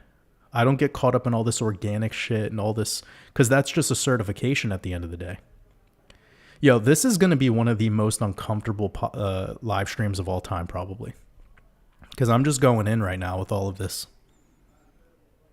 You know, like so many people are like religious about organic, and that's nonsense. Please wake up to the fact that organic is a certification, okay? It is called certified organic. And the rules are dependent on whatever agencies are in government that are controlling your Food and Drug Administration. You know, in the United States, we have the FDA, you have the USDA, but there's no different everywhere else. China has their own shit going on. Brazil has their own thing going on. Italy has their own thing. Well, Europe has its own thing going on. UK, etc. Canada has its own. It's all the same. It's globalism. Okay? It's called certified organic. It has nothing to do with health. It has everything to do with having enough money to pay for you to go through the process of the certification. It's just like any other piece of paperwork on this earth. First, you have to be worthy enough to get it. 2, which means you have to be legal. Second, you have to have money to pay for the process. And then 3rd, you have to go through the process of waiting to get the certification. And then 4, you have to go through the maintenance of maintaining that fucking certification. It's like everything else. It's literally like everything else, okay? When you are talking about things like organic, when you're talking about things like, oh my God, chemicals and the labeling on the back of a product, that's all up to these organizations that are all tied back to government at the end of the day. When it says it's tested on animals or not tested, like, dude, that's all bullshit. Like, it's all shenanigans. If you want to know about your food, the best you can do is just find a farmer and make a friend. Find farmers and make them your friends. Like, shout out to the farmers. I think farmers are the most valuable human beings on this earth besides mothers. And there's nothing like a mother who's also a farmer. I mean, can we get a round of applause?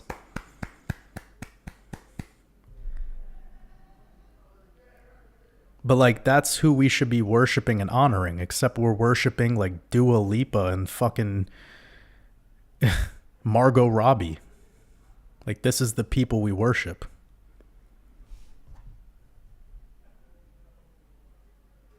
Trannies, pretty much. Sorry, I don't know how spicy. How spicy are we going today?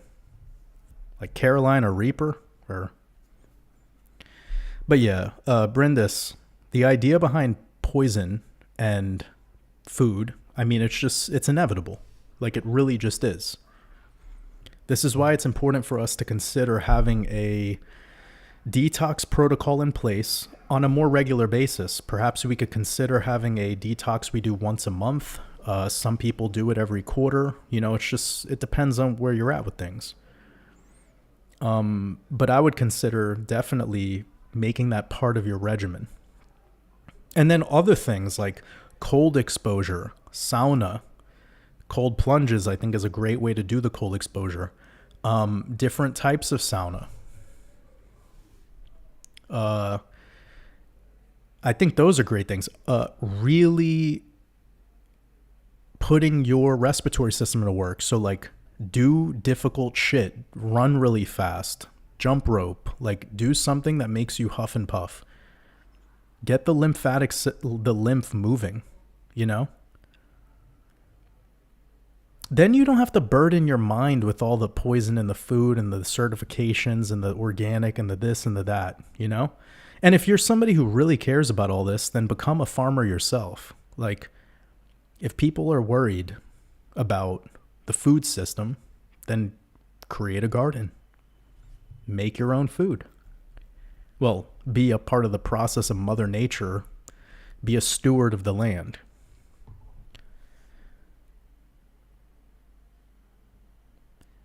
Wiggly, I appreciate your super chat. Sending you lots of love. You said, me and my butterfly listen to you all the time, and your advice has really helped us in many ways. I'm glad we could catch this one live. I'm glad you caught this one too, brother, because this one is spice. This one's wild.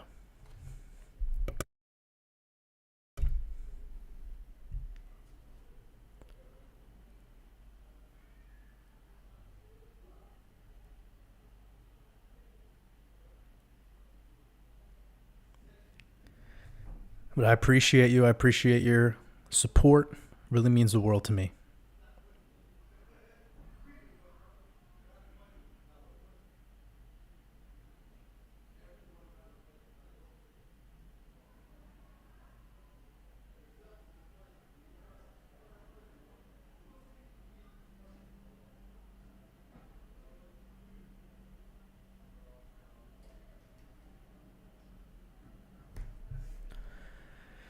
We have a lot of people over in Norway, clearly.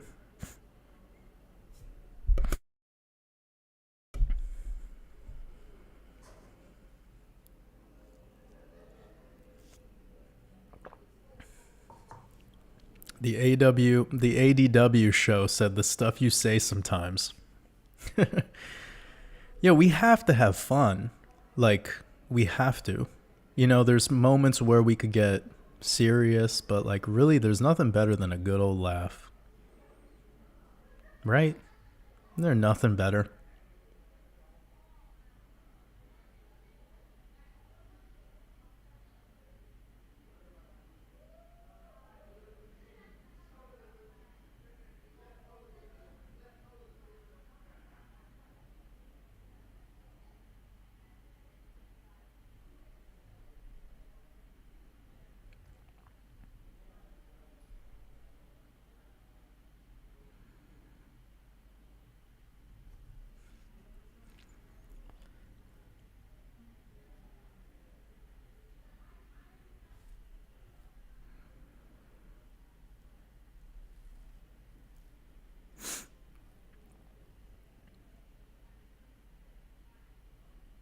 Gnet, I appreciate you.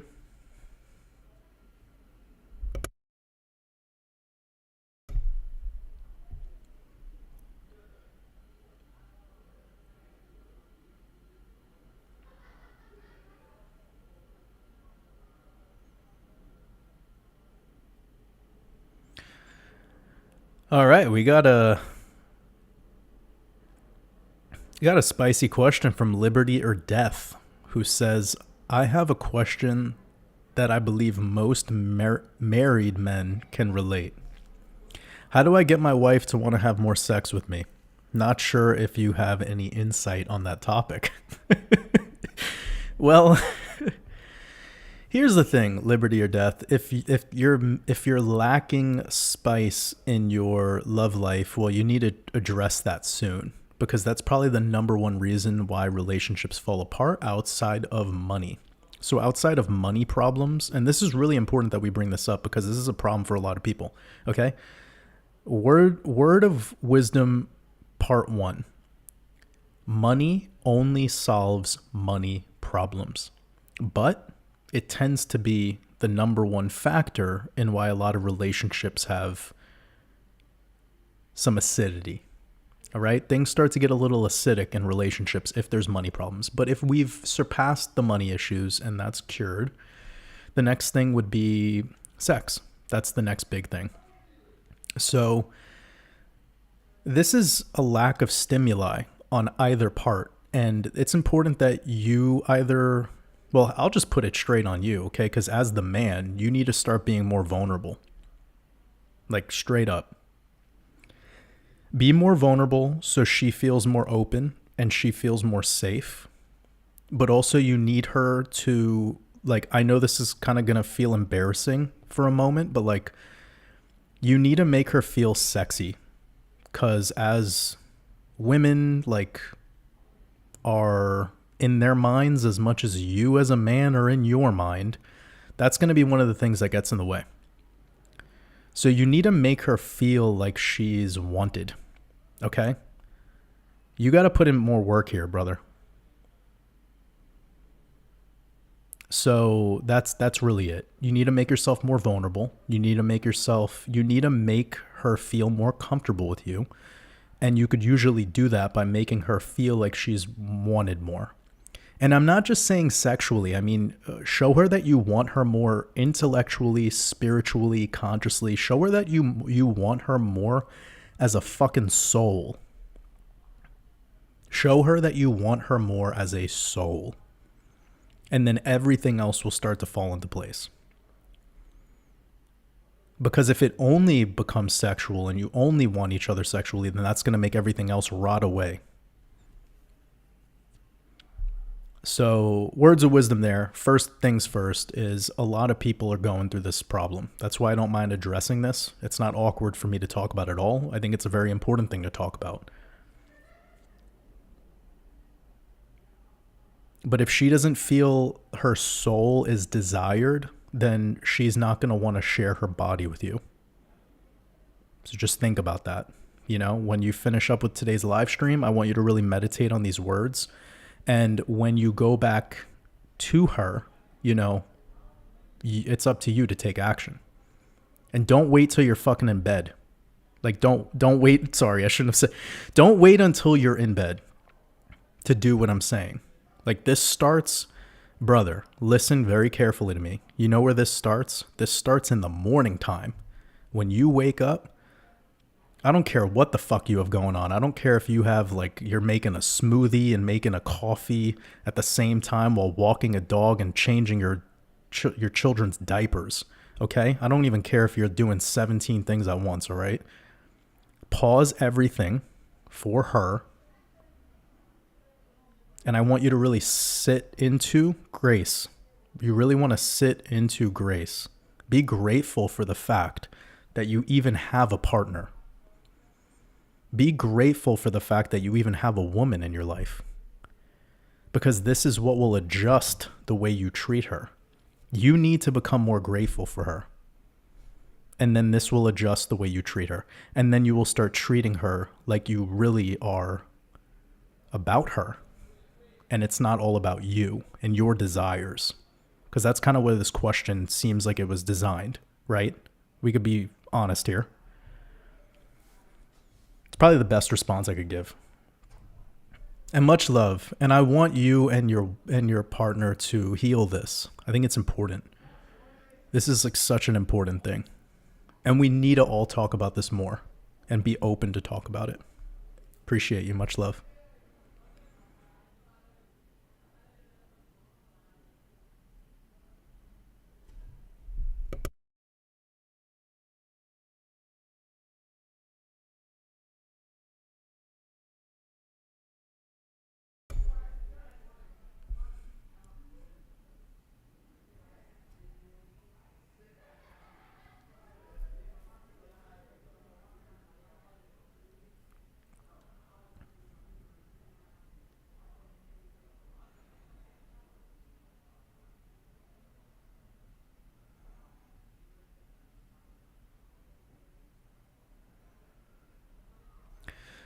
Michael, 319222.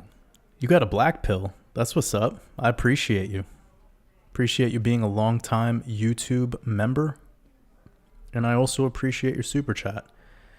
You said, loved your thoughts on the ego. Could you comment on death and resurrection of the ego more? Love the content and thank you.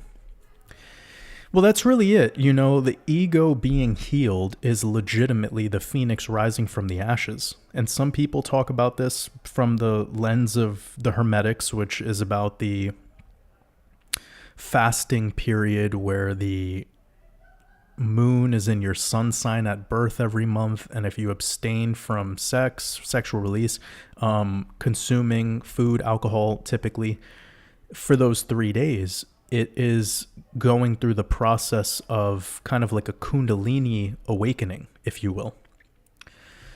This is the Christos oil actually being secreted down through the pons, down the spine, spinal column, the 33 vertebrae, to your sacrum. This is where we get the word secret from, sacred. And this process actually now takes this same fluid, this Christos, and it will start to move back up again to your solar plexus, your soul. And then it will rise up again back to where it came from, This is the rising of the phoenix. But I like to look at it from an even more, spiritual perspective, and not so much the physiological perspective that I just shared a moment ago, which is like kind of hidden knowledge that's become very popular lately. Like what I'm saying to you right now, moments ago, that's not hidden. That's not esoteric. Many people are aware of it. I think the great Santos Bonacci is one of the first to popularize. I'm going to start speaking another language now. I'm just fucking with you. He was one of the first people to make this whole, thing popular and go into the theology of it all and how it's tied back to anatomy. Brilliant work. And he's not the first, really. He's just probably kind of the guy that's been re-uploaded the most on YouTube and socials with snippets of him talking about it. So shout out to him. He's really... like I said many times, I give credit where credit is due, and him and many other great minds out there have talked about this. But my version of the phoenix rising from the ashes is the ego going through a process of healing. And healing actually should be looked almost as if we were looking at it from the lens of an exercise. Okay, so slow down with me if you need to, and I'll break this down very simply. Let's just say when we want to build more muscle, when we want to build more size, we have to go lift weights. We need to put some resistance, on our muscles. Here's another fucking car beeping. Where's my boy CJ at with the flamethrower? All right. Anyways, so let's just say we want to build more muscle. Okay, we want to expand muscularly. We need to actually do some resistance training. We need to go through a process of progressive overload or something to put a stress on the muscle, which causes little micro tears in the muscle. And when you're actually at the gym, you're not growing muscle at the gym. You're actually tearing the muscle. And then it's when you leave the gym and you consume food, calories, and then you rest, particularly in the resting cycle, is where the muscle is repairing. And then because it was, torn, it leaves scar tissue. Like the way your hands have calluses, if you're a gardener, a construction worker, whatever, like you develop a thicker skin. Well, it's the same thing going on with your muscle. It's getting larger in response to you tearing it down. It's a beautiful process, this physiological process that exists. And I look at the ego in a similar fashion. We put it to work, but the problem is it never really gets to heal, because the way society's set up and the way that most people operate, the way that this culture, if you will, it has the word cult in it, you know what I'm saying? The way that it's set up is to perpetually damage your ego. Every single, moment where it starts to go through a healing process, something comes along, or you make choices or have beliefs that set you back. It's a 1 step forward, 2 step back thing over and over and over and over again. So there is no resurrection. It's just a perpetual death. The resurrection is through the healing of this ego, and when you start to re-access your own intuition and exercise discernment. So the way that I look at this ego is it's actually part of our soul, and it's a very divine thing. It is godly when it's healed. And I know it requires me to talk about so many other things, and I won't have the time right now. So anyone, that has watched past live streams probably knows where I'm going with a lot of this. Although we're touching on some newer ideas that are built off of it, I just want us to kind of, remind ourselves that I'm not coming at this from the typical angle, the angle of Eastern spiritualism or academia. I'm really specific, and it's a unique way of perceiving this. So I'll quickly summarize it. I look at the healing of the ego similarly to an exercise at the gym. And if you want to get stronger, if you want to get more aesthetic, well, you need to be frequent, and you need to have a plan, and you need to follow the plan.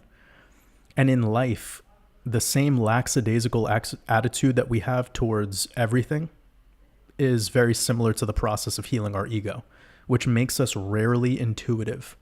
And if you're not intuitive, then you're never really going within. You're never really accessing the etheric, qualities that you do have access to. You just don't put in the work.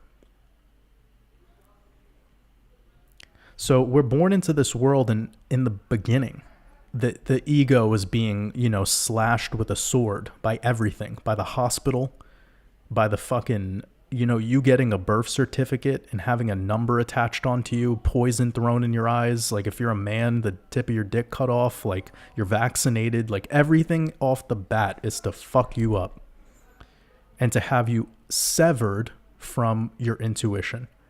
So you're a well-behaved slave. And then they send you off to an indoctrination camp where there's only one right answer to every question. And it's questions that they pick out, and you follow protocol. When you need to use the bathroom, you raise your hand. When you want to walk in the hallway, they have you walk in a single file line until you go to high school or whatever, In some situations, they have you wearing a fucking uniform. Just like a cult would have you wear a uniform, or a prisoner would wear a uniform, a jumpsuit. It's no different. So this is damaging the ego along the way. Again, your ego heals naturally by you creating art, by you speaking up for yourself, by you defending yourself, but then you go back into this shitstorm and you get cut again and blood leaks out, and that's the ego taking another hit. So if you're here right now, by the way, I hope we have 500 people. I hope you guys are aware that everyone who's listening to this right now, you guys have incredibly strong egos. You were the ones who disobeyed. You could not be obedient. When everyone was trying to program you, you said, nope, that ain't right. Somebody told you to wear a mask during COVID. You said, nope. Somebody told you to get a V because it's going to save you or prevent the disease or prevent you from transmitting. You said, nope. Fuck that. Because your intuition had a different direction for you to go. And if you really go back into your past, your history, that word is funny, right? If you go back into your past, you're going to see that you were actually disobedient quite a bit. And that was your ego. That was a strong ego. And every time you were obedient and you went along with protocol and you believed in the indoctrinated nonsense that they were just shoveling into your eyes all day, that was when your ego got damaged. So I'm a huge proponent against the concept of an ego death. I think that's complete fucking nonsense. And I think most of us in the world how about this? When we call somebody an NPC, I'm not saying it, but you know who you are. We use that term quite a bit. When we call somebody an NPC, what you're really saying is that's somebody whose ego is completely destroyed. They've had an ego death, and now they are a malleable piece of aluminum foil that could just be shaped into whatever the apex predator wants them to be, which is a worker bee, which is a servant who is obedient to master.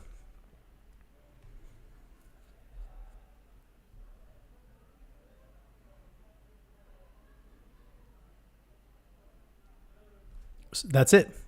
It's really a great way of describing it all. So whatever was the moment for you that went through this like metamorphosis where the caterpillar was breaking through the chrysalis and becoming the butterfly, that was your moment where you finally decided that, you know what?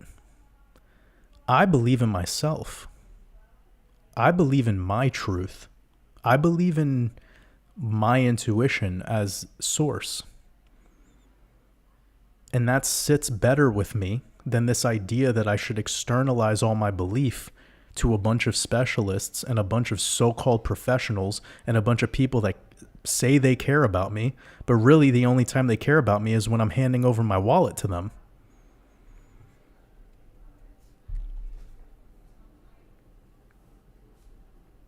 And that's just facts. So I think it's pretty important that we make these realizations. And I know my moment. I know all of my moments where I had these little phoenix rising events. I mean, I think a critical one was when I quit my last job. I think I shared that story with everyone. I was already running a business at the time, doing some e-commerce stuff. I was actually doing multiple e-commerce things, but it was right in the beginning of that endeavor, and I was not ready to go quit my job. And this is not advice, by the way. Don't follow what I did. Don't listen to what I'm saying as something that you should do. This is not smart. This is not... But it just kind of tells you where I'm at. And I don't think I could have been able to pull this off unless I had multiple like of these egoic phoenix rising events. Of course, we're speaking like an analogy right now. We're just trying to create a little bit of a language to to paint the picture. But I decided that I was going to quit that job because I already had some things that were taking up a little bit more of my prana, such as my business, which involved me and my artistic endeavors. And that felt better than serving the workforce. And I was walking down the street and I looked at some graffiti, and the graffiti caught my eye. And usually graffiti doesn't catch your eye. You know, it's just like, if it's really amazing, then sure. But like, it's the little sketchy nonsense that's here and there, like just dumb shit that you disregard, right? And I saw this graffiti like really poorly, like horrible. You know, it looked like a sixth grader did it. Not artistic whatsoever. It was just really, really, but it was a statement, and it said, "Quit your job." So I literally went into work the next day and I quit. I put in my 2 weeks, but the guy that I was working for was like, "You know what? We only need you for today's shift." And I was like, "Shit, I'm really quitting now." You know, like, so I also was saying no to like 8 more shifts of money. And I was like, whatever, man. I kind of just smiled and I was like, okay, I'm going to finish up today and just go, like, just pour my soul into whatever my project is, like whatever this is going to be. Yeah, a wild moment, but everything started to change quite dramatically when I did that, because I started to believe in myself. I detached myself from this concept of a worker, and I put myself into the role of a entrepreneur. And I believed in that. And there was no going back. And there was also no quality of risk. I did not think that I was risking anything. And I thought, if anything, if I continue to do this job and go against my intuition, that's what selling your soul is. And I just couldn't. Now, I'm not telling people go quit your fucking job. Don't come on. Like, you got to do what's best for you, for your family. Like, we're all in different situations right now, but it's just my story.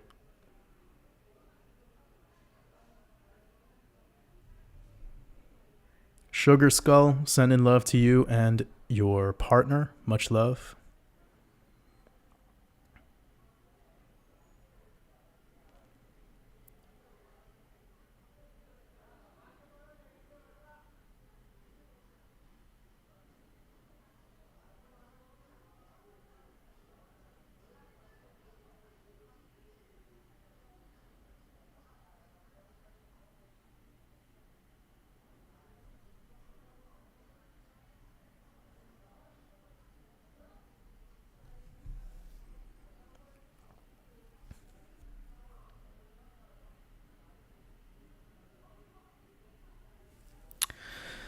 Whatever says, if we are living in a spell cast, is it better to be neutral in thought?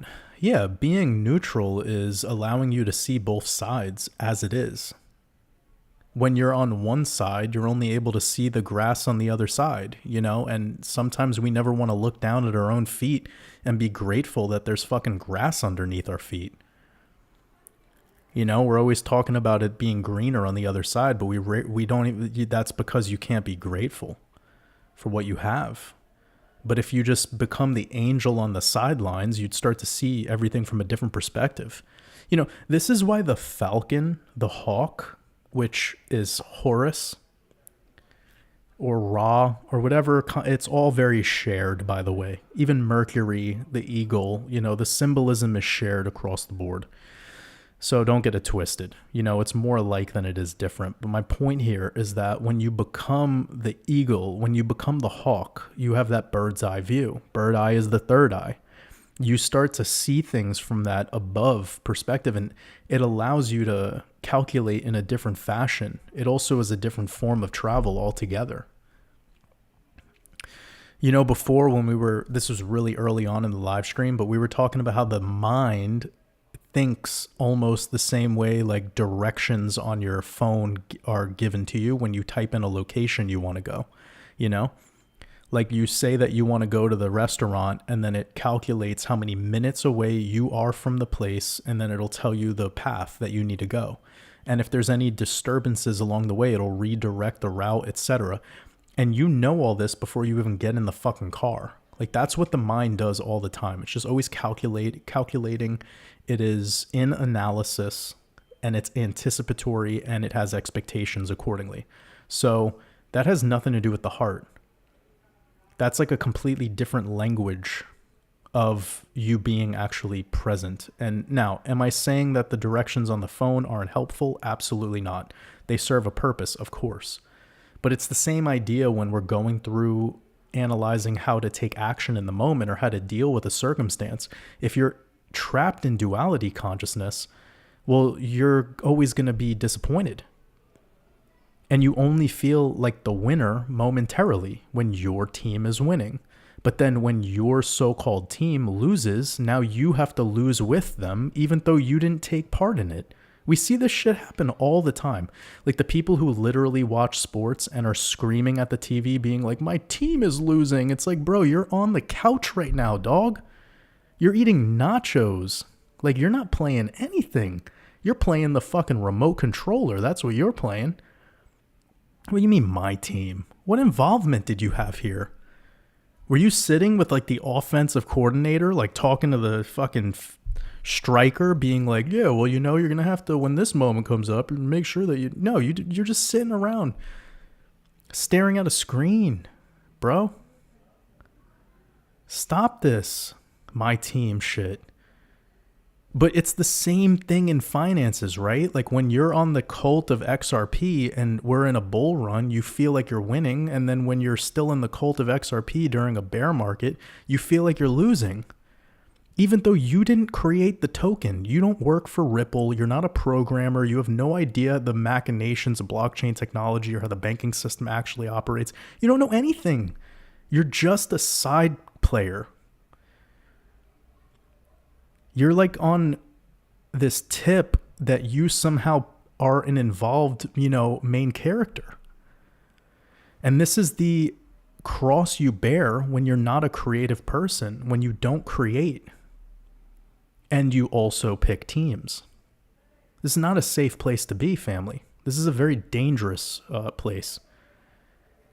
And we do it in so many ways. This is what the liberal conservative thing is. This is the Democrats, Republicans. This is the Biden, bootlickers versus the Trump BJers. This is never ending. Like, stop sucking at the teat of some political organization. Whether you think they're better or worse, it's irrelevant to your actual reality. It's time to get up and do something for once with your creative essence. It's going to be much more rewarding. But it's important when we, because I've studied cults so deeply, and it's a big part of how I designed my philosophy on the ego and how to actually break free from a lot of this hypnosis. By the study of this, I was able to realize that the culprit of it was pride and selling you into this idea that you should select team. And when you do this, you get demoted heavily from being even involved in the actual belief of what this team even is. Because you believed it as it had worth and purpose to you. But in actuality, if you were to do such a thing, you would just be a cog in that machine. And not even a physical cog. You're a very replaceable, player character. Like, the Barcelona soccer team doesn't need you. Like, Cristiano Ronaldo doesn't need you. Andrew Tate doesn't need you. Tucker Carlson doesn't need you. So if you're fanboying these people, Just like you'll see how it starts to affect these other aspects of your soul. You got to watch out for that stuff, man. Like, you need to start realizing life as if you are the main character in the game. Become this main character. Become Neo. And then after you become Neo, which most 99.99% of humanity never even gets there, then you could become the One. And then when you become the One, you realize that you're also Morpheus, you're also Trinity, you're also Agent Smith, you're also the Oracle, you're also those two white albino guys with dreadlocks who keep disappearing. You're also, you see, you're everything. You're fucking everything. And this worship of the hero, this worship of Lionel Messi, did exactly what it was designed to do. Worship. And your prana just keeps going to that stream. It's an infinite investment and you don't even know you're making it. But after today, you know you're making it. Like, I poured some cold water on your head.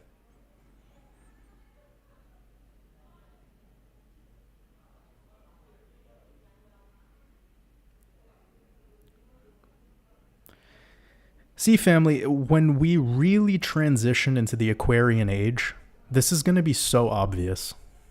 I don't know if I'll still be here when we do that, but when we do that, you're going to be like, wow, that Waters guy was telling me about like the revealing of these charlatans and these fraudsters and how that's not going to work in the Aquarian age. And people keep trying to tell me that we're already in Aquarius. I'm like, what do you mean? Yo, how are we in Aquarius when we have NFTs? Like, this is the era of fake business. There's nothing more Piscean than that. We're in, like, Logan Paul invested in a $600,000 NFT a couple of years ago. It's currently worth $1,500 today. We're not in Aquarius, family. That ain't happening in Aquarius. Sorry to burst bubbles here. It just ain't.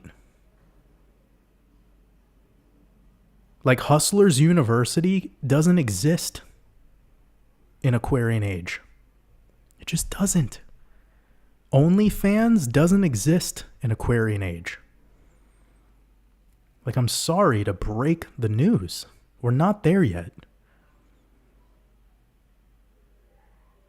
We're not there yet. Are we watching the implementation and the building of the infrastructure? Yes. Is blockchain Aquarian? Yes. But NFTs of like an 8-bit fucking cartoon character, that's silly shit. Silly.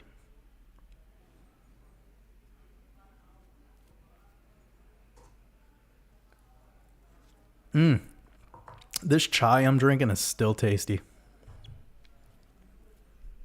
I wish I had another cup.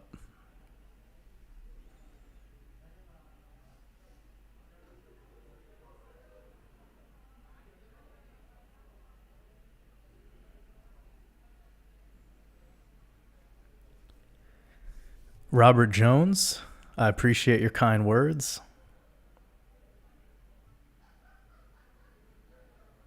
Hail Metallica, I appreciate your super chat. You said got a buddy tuned in to his first live. Ooh. Oh shit.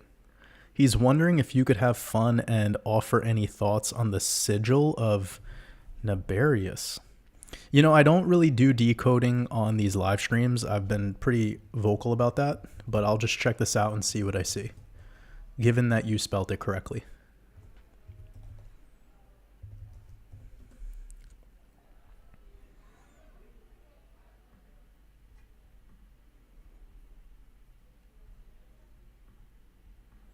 Also, I hope you guys are all having a beautiful Saturn day. It's great to have you here.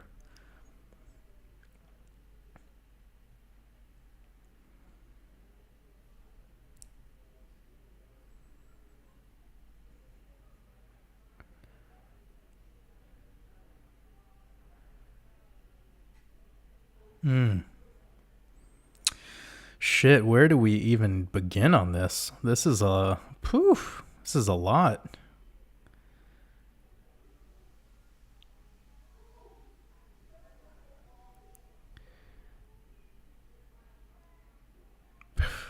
I mean, modern cross, not a natural T.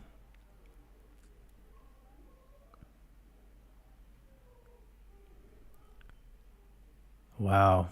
Yeah, this is a lot. It's a lot to get into. We have the 11, which is sideways, which also acts as a equal sign, which is more tied to Janus, Two-Face. There's too much. It's too much going on in this. Circle within a circle, the walls, trap the energy on the inside. Anytime I see Abe, A-B-E, no matter where it's at in a word, that's going straight to Abraham, Abrahamic religions. But yeah, that's Abe.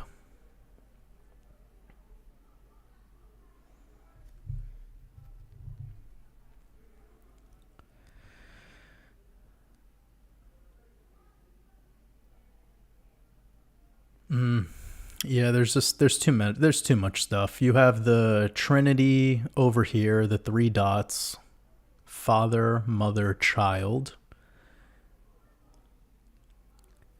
This symbol is also, it's hard to determine which way the symbol should naturally be placed, because I could flip it around, I could rotate it. Like naturally, I would want to rotate it till this is at the top, and then I have my cross at the top.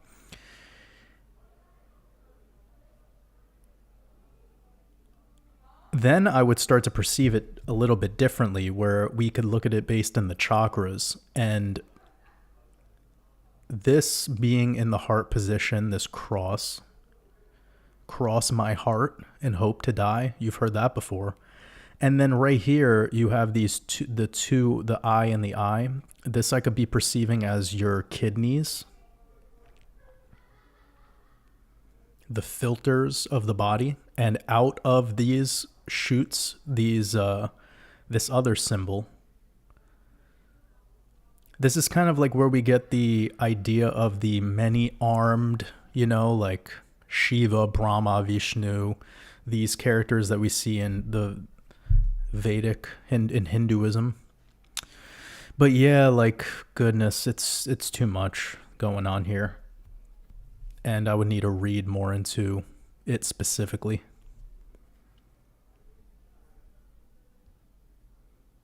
But yeah, we got the 5 at the bottom. Arm, leg, arm, head, Allah. It's L, Lord. Lord of Lords. Timekeeper. But yeah, it's too much. Cool, though. Thank you for sharing this. Very cool. Some stuff from some demonology. And this is the creature. Okay, so this I could talk about a little bit, and then I need to move on. I'm definitely seeing crow features, and anytime you see the crow, that comes back to Shani, which is also Saturn. So Saturn is the Black Crow. They that band, the Black Crows? That's all Saturnian. The Ravens, the Baltimore Ravens football team, that's Saturnian. The color purple that they use is very purposeful. We were in the Queen's Platinum Jubilee. It's purple themed. Think about that when we have this upcoming Super Bowl, because that's probably going to be part of our decode then. Anywho, when you see these multi-headed dogs, that comes back to Cerberus, which is the pet of Pluto. It's the pet of Hades.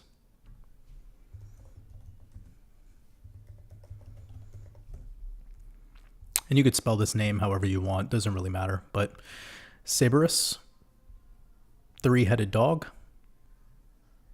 You could see my connection here. Dog heads.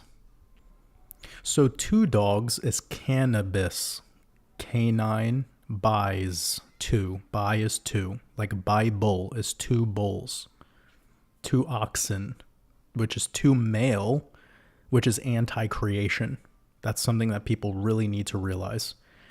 Anyways, three-headed dog. See, I'm glad I clicked on this, because if I didn't look into this part of the symbolism, I think we still have this fucking guy's frown up here. That's hilarious. All right, that's good. That's a good laugh.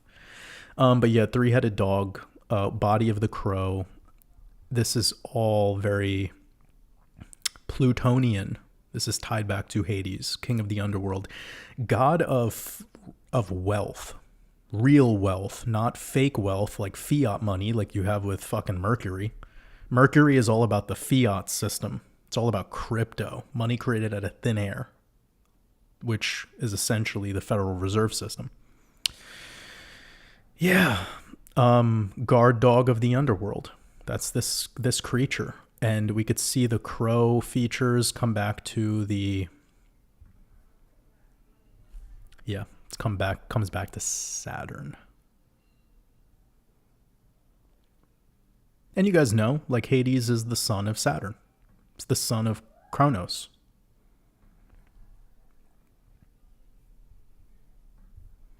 All right, family, if you guys want to keep this going, I need to take a very short intermission. I'm going to go grab some more water, because if I want to keep talking, that's going to be the only way I could do this. So stand by. I'll be a couple minutes, and then we'll get back into this. Probably at least hang out for like another 45 minutes or so. I'll see where the chat's at. If I get any super chats or anything going, I'll make sure to get to those. I'll be right back.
All right, we're alive.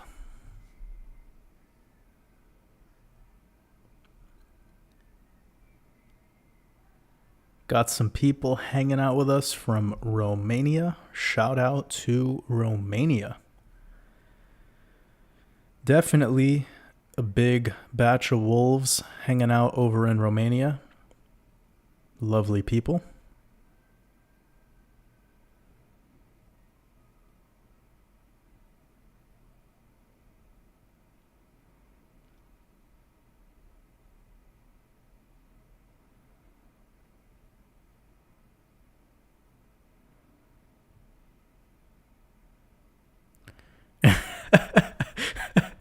I just saw Dustin's comment said, Waters dating profile, optimally hydrated interdimensional being looking for a mother farmer to friend. Get out of here, bro. Yeah, the dating life, man.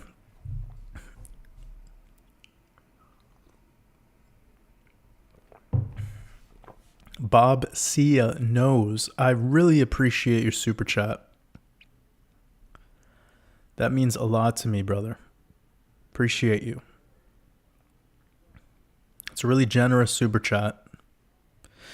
You said, let's go real spicy. inverted gender agenda, all Holly weird and sports where boys and girls are dudes. What's the reason, really?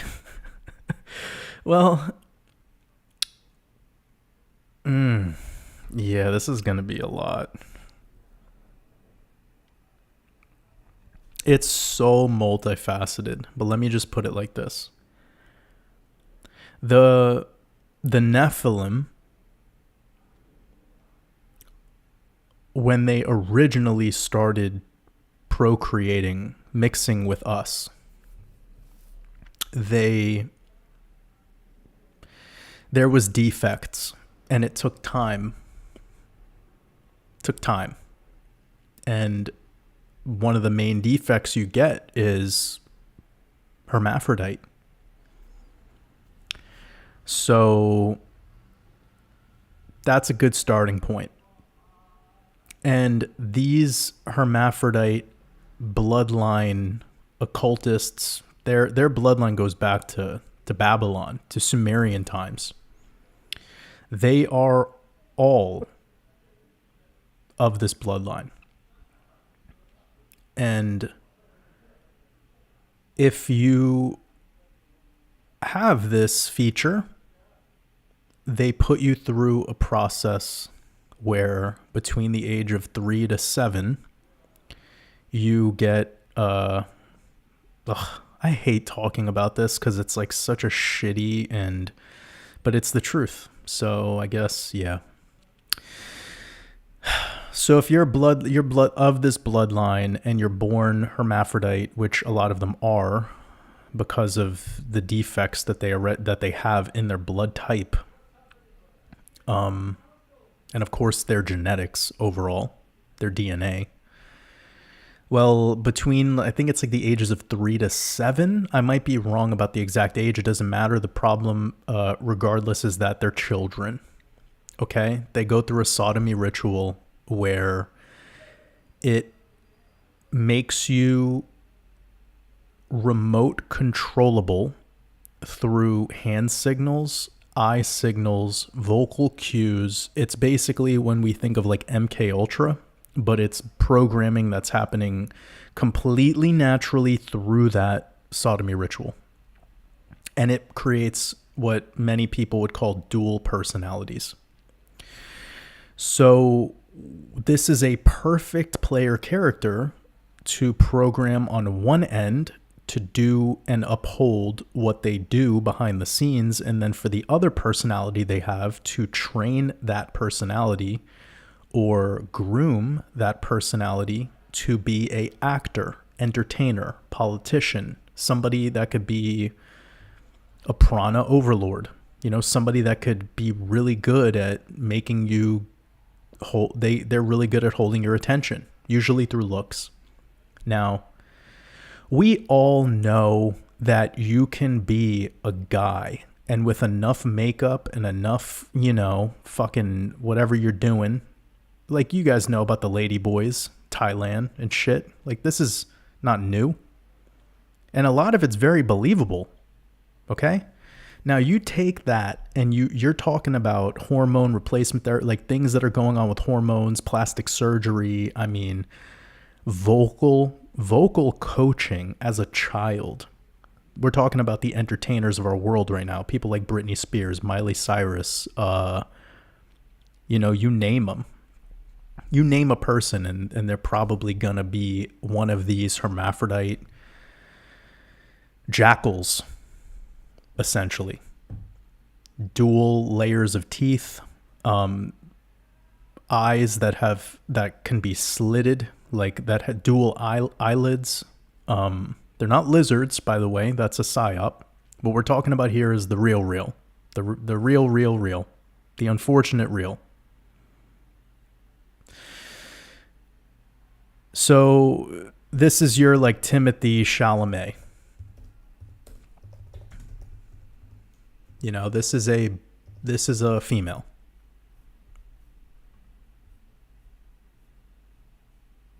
This is a actual female. Zendaya, male. And we've already done this many times where we show you skeleton structure and we could prove that these are not biological males or females just based off of skeletal structure alone and skull shape. I think a great example we gave was of, what's that robot movie? Not iRobot. What's the other one with, I think it's something Vikander?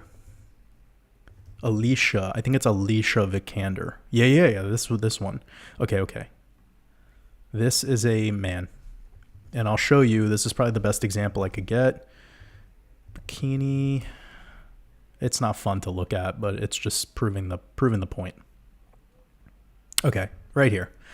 This is Alicia Vikander, who to most people believable as a female. This is after all the Photoshop. So this is Photoshop. This is oh, that's just AI. Sorry, that's not even. But that is kind of how she looks in Hollywood movies. You know, they really do her up nicely. God, I don't even want to get to the actual picture here. I just want to show you like what she's looking like in a movie, so you can see how deceiving this all is. Oh, there you go. Nice. Vanity Fair cover. It's believable, right? This almost looks like a woman. It's very believable. Okay. Now we're going to look at a body. Okay. So that is not... What does that look like to you? Childbearing hips? Or look at the clavicle. V-taper. No hips. Look at the way the skeleton is. Legs out. This is a biological man. It's just the way it is, family. Now, people want to know why. Why do they do this? We'll make it very, very simple, okay? I ask you, if you were running a business, let's just say your third generation, your father's father's father started this business. You guys are in something harmless. You're fruit logistics deliverers. You deliver apples from a warehouse in Washington to some grocery stores. But great granddaddy was doing it. And now you're next in line. It's your time. And it would probably be disappointing if you did not take the job. Especially because you were groomed from birth to essentially know everything about apple farming and the apple orchard and the whole process of how to run the business. Since you were in diapers, you were on the tractor at the farm with Papa, learning the ways of the apple business. That is exactly why Alicia Vikander gets chosen to be an actor. Because her daddy's daddy's daddy is involved in this. And it's just passing off the baton back to your family. That's how the Rothschilds banking, business, where that's how Goldman Sachs is. That's how all of the Federal Reserve chairmen are picked. It's all friends and family. You would do no different, is really what I'm trying to say. So when the origin of this beast called Hollywood is all pedophilia, human trafficking, ladyboys, trans, whatever. I like saying ladyboys more because I think that's what Shane Gillis says, and I think it's hilarious. Every time I say ladyboys, I chuckle a little on the inside. But no disrespect, by the way. Like, if people are into that, then that's, you do you. It's not my thing. You do you. But I got asked a question, and I'm being honest here about what I've gathered from my study. But by me bringing up that concept of your great-grandfather being the owner of the Apple company in Washington State or in rural Denmark, it allows you to kind of compassionate and see where this is all coming from. that you would do no different in your family business. Hollywood is a family business. It operates as a family business structure, and most family businesses operate like a cult. No offense, but they do. You favor your own kind more than everyone else. You make business decisions to keep your own kind around, even if they're not the best choice of performer for that job. Even if you have more qualified people, you would still pick your family over the more qualified person. Is that not how cults work? Like, and there's also family, like I do understand the concept of loyalty, but have you guys studied the Roman Empire? Like, if you look into that, that really famous movie Gladiator, you know, where the son of Marcus Aurelius was a fucking imbecile. And he was being picked by, and this could be a make-believe story, by the way. It's not, all of this is mythology, and it's just an important story to share and think about how we connect with it. It's the same thing with religion.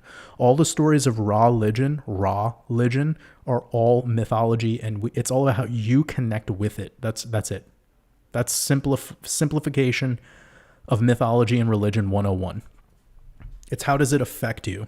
Where do you fit into it, right? So this story of Marcus Aurelius and him having a son who's an imbecile, who doesn't really have any talent, skill to uphold this position of being the emperor, Marcus Aurelius still does what he can do best to get him to be the one who will take over the throne. And during his life, until it gets to the very end, he's kind of left with this choice where he has to say, you know, my son is not the best choice, even though I was very hopeful. And he actually made a decision to go against his own son taking over the throne because he is fucking Marcus Aurelius. And he was an independent, free thinker who would make decisions that are unpopular because that's what a real leader does. A leader doesn't make shit decisions because it's comfortable for people. A real leader makes uncomfortable decisions that will lead to overall more comfort and more well-being for the collective in the future. It might not be the immediate fix, but it's the long-term decision. It's like what we were saying before about going one way. And by the way, this live stream has been going on for a while, so you might have to go back earlier if you're just joining now. But we were talking about two instances where you go the 5-minute stroll to TikTok land and you're just scrolling and getting cheap dopamine and you find out that that's a pit.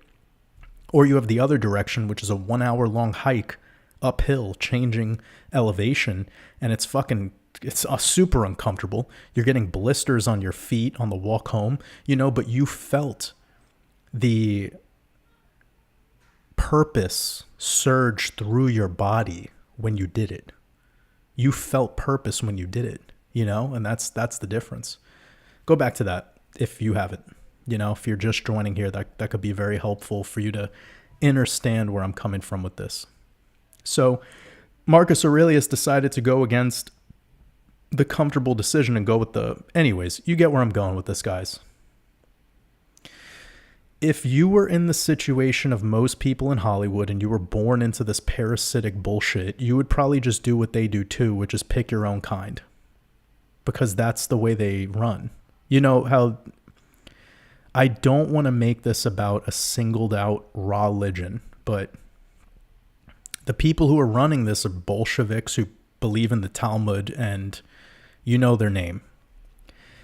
And they do have a categorization system for everyone that is not them, and they call them the Goyim. So Alicia, Mrs. Vikander, thinks that I am a Goy. Her family spits on me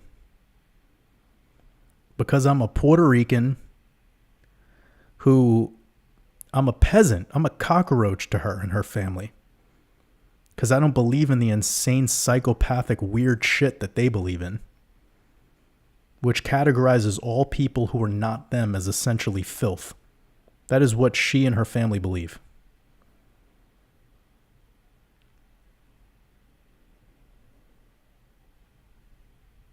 That's why she's in that position.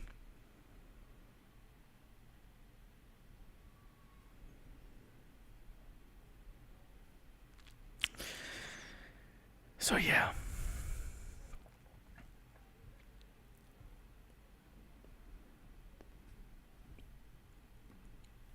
Timothy Chalamet.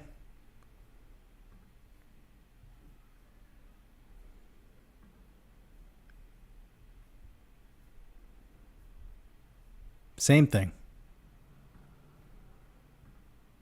So they're just doing what they believe in as you do what you believe in. And most of the time you're going to pick your family and your friends. It's just how it works.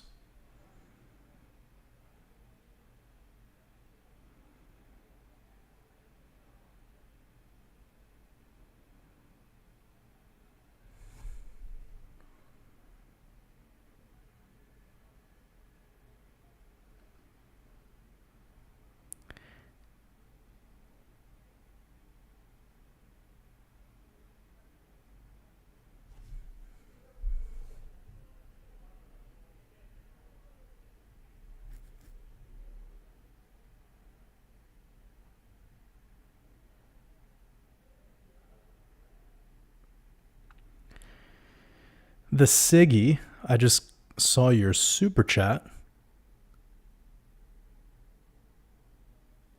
Appreciate you, brother. You said, hey, brother, do you experience telepathic communication connection? Yeah, I shared a story about this a very, very long time ago. I don't know if I want to revisit that now, just because like I'm not like really there. I'm not in that vibe. But yes, I have, for sure. And I also used to have. It's so weird to say my dog, but because I like really don't like that ownership mess. But anyways, yeah, I used to be friends with a Siberian Husky, and she was awesome. I found her when she was 5 weeks old and was with her up until maybe about 6. Then just some circumstances, things changed in life, kind of had to make decisions. But needless to say, there was so much of those conversations being had between me and her, like some super wise shit that like I was just like, whoa. It was really a big part of my own expansion process. And now I know why they say that dog is man's best friend. There's really some serious truth to that. But, she was so fascinating. Huskies are horrible with eating food around other dogs. They're really horrible with it. Like, they're almost better with cats, which is weird. But they're very protective over food with other dogs. And I knew this. So when I was, like, training her with food, I would always eat next to her. Like, I would literally sit on the floor eating a meal while she was next to me, eating out of the bowl, right? And I would intermediately, like I would kind of take some food out of her bowl and I would like pretend that I'm eating it just to like see how she would react to it. And at first she was a little frustrated by me doing it, but then she kind of like, it built this relationship between us where she noticed like, okay, he's the guy that gets me the food. He's taking care of me. Like, I know he's being an asshole right now, taking my food, but it's just because he wants me to behave. That's really it. And that was really all it was. What I didn't want was being at like a dog park with her and some guy throws a treat and then my dog's ripping into the throat of another dog. Because that's how fucking feisty some of these like wolf-like creatures get.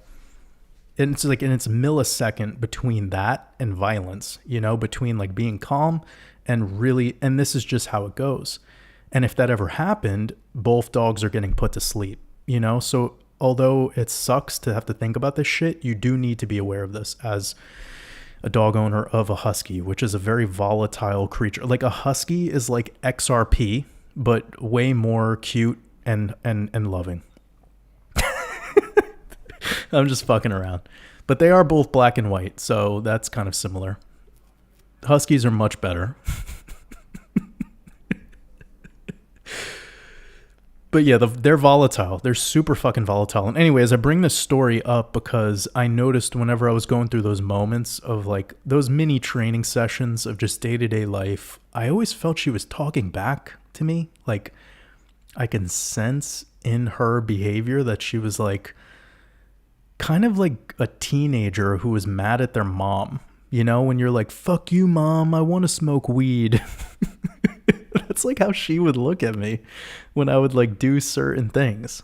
It's like, and then I would be looking at her being like, stop being an asshole.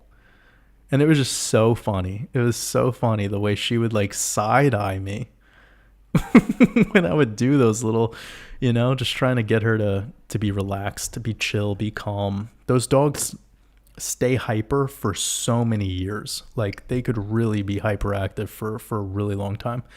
So yeah, it's those moments where I've had those forms of communication that were like, wow, you know, we really do have a language here that's beyond words, beyond the use of the tongue.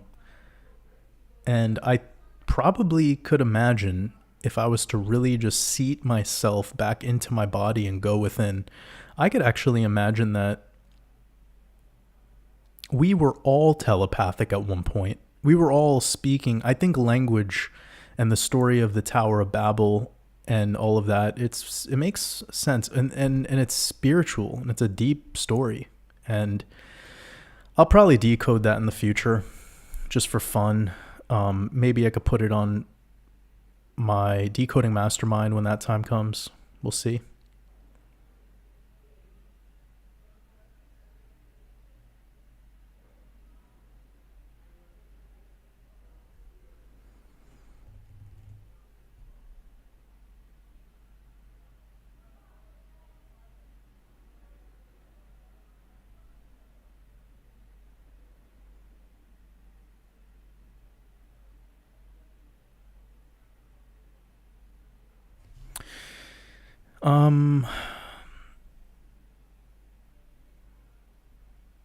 I could see people responding to what I was bringing up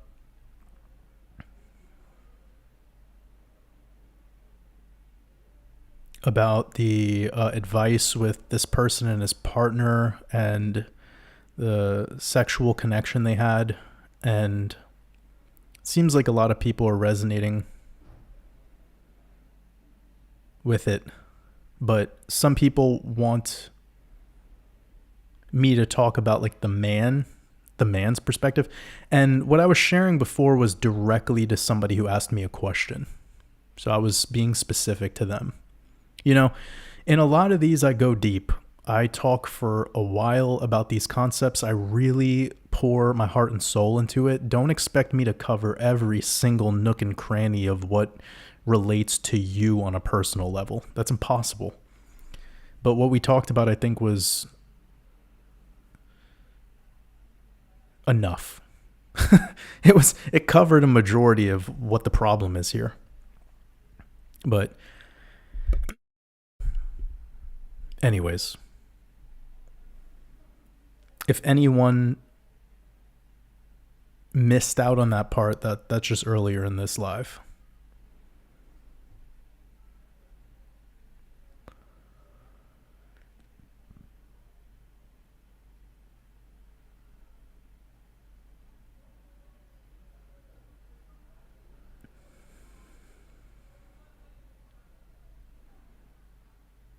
Trying to get to some of these questions, but there's a lot of...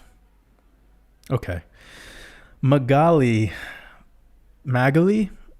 I don't know how to say that, but I appreciate you. I hope you're having a beautiful, beautiful Saturn day. I appreciate your super chat. You said much love, appreciate your time, and love your content. Curious to what emoji would you like us to use as to for the love of your life? I don't know what you mean.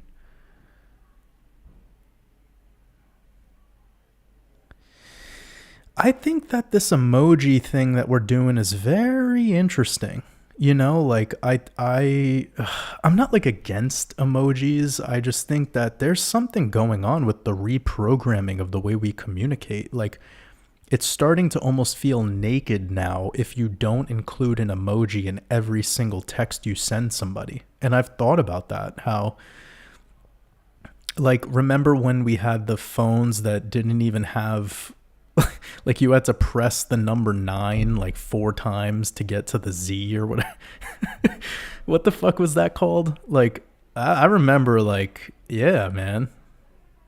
There's probably some youngins in here that like don't even remember those, but shit.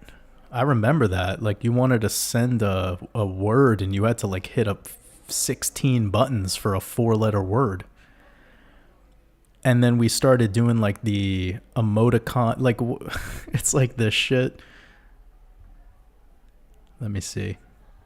Like you want to make a smiley face and you're like, I don't know if you guys could see what I'm writing, but yeah, like we've even moved on from that now. We have this whole new layer of, I don't know. Yeah, it's interesting that you brought that up. It's really interesting that you brought that up because I've thought about it recently, how there's something about emojis that are getting into our communication layer and reprogramming our way of perceiving what we have received in text format. And there's all this new language that we speak in text.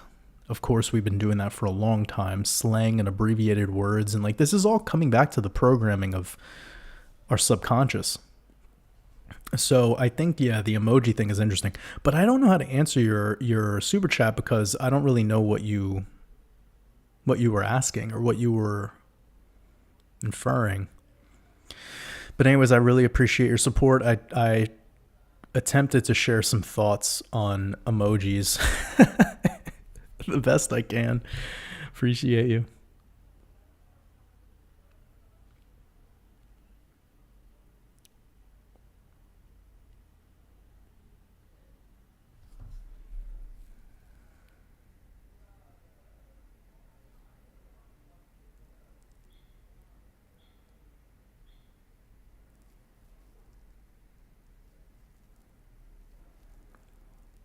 Philip Sullivan says, does your birthday matter in telling you who you are? No. Your birthday is just one aspect of you. And I think some of the people here that are like staunch astrology people are like pulling their hair out at this response. But I remember vividly, okay, I'll give a great example. I remember vividly when I was in school, and one year I had, in high school, one year I had somebody that sat at the lunch table with me that had the same exact birthday as me.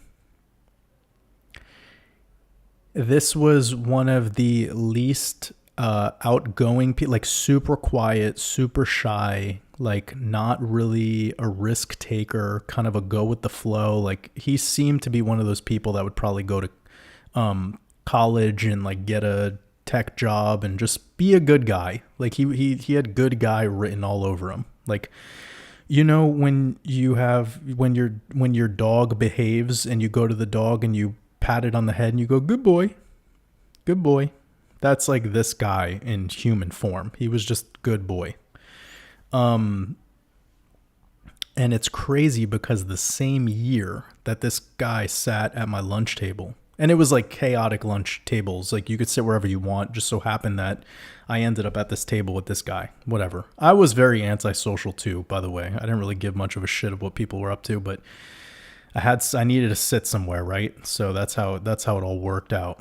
And it's wild because in the same year I had every single class of the entire year with somebody that the one person that I shared every class with, like, mathematically impossible how this turned out because everything is randomized. Like, not everyone is in the same math level, the same English level, the same lunchtime, the same social studies, science, fucking, she was in every fucking class I had. Like, mathematically impossible for this to work its way out. Her last name wasn't similar to mine whatsoever, so that couldn't have been how it worked out. She also had the same fucking birthday as me, to the day and the year. All right? Like, I don't know how this is like a lottery odds for someone in high school to have the same classes with you the entire school day, every day of the year, and then also just so happen to share your birthday. In my entire time going to school, besides, like when you're in fucking kindergarten or whatever, I don't remember sharing the same class, every class with the same person. I just don't. So this girl was like a popular kid. She was like hanging out with the cheerleaders. She like dated the football player kind of energy. Like she had that going for her. Like she's somebody that probably has an OnlyFans account now. You know what I'm saying? So this is two people that were born on the same exact day, same exact year as me. And I knew them very well because I had to sit with this fucking guy every day of lunch. And then I had to sit with every day of my whole year with this one girl in every class. And because of that odds, even though we had totally different friend groups and totally different realities and consciousness, like we were the ones that were always together. So it was really funny how that worked out. These people couldn't have been any more different than me. Like for real. Nothing was alike. Yet they shared the same, like if we started to look at the times that we were born, it was probably within hour differences. Yet totally different people. Like nothing similar at all with personality type. And the way that we dealt with communication was totally different.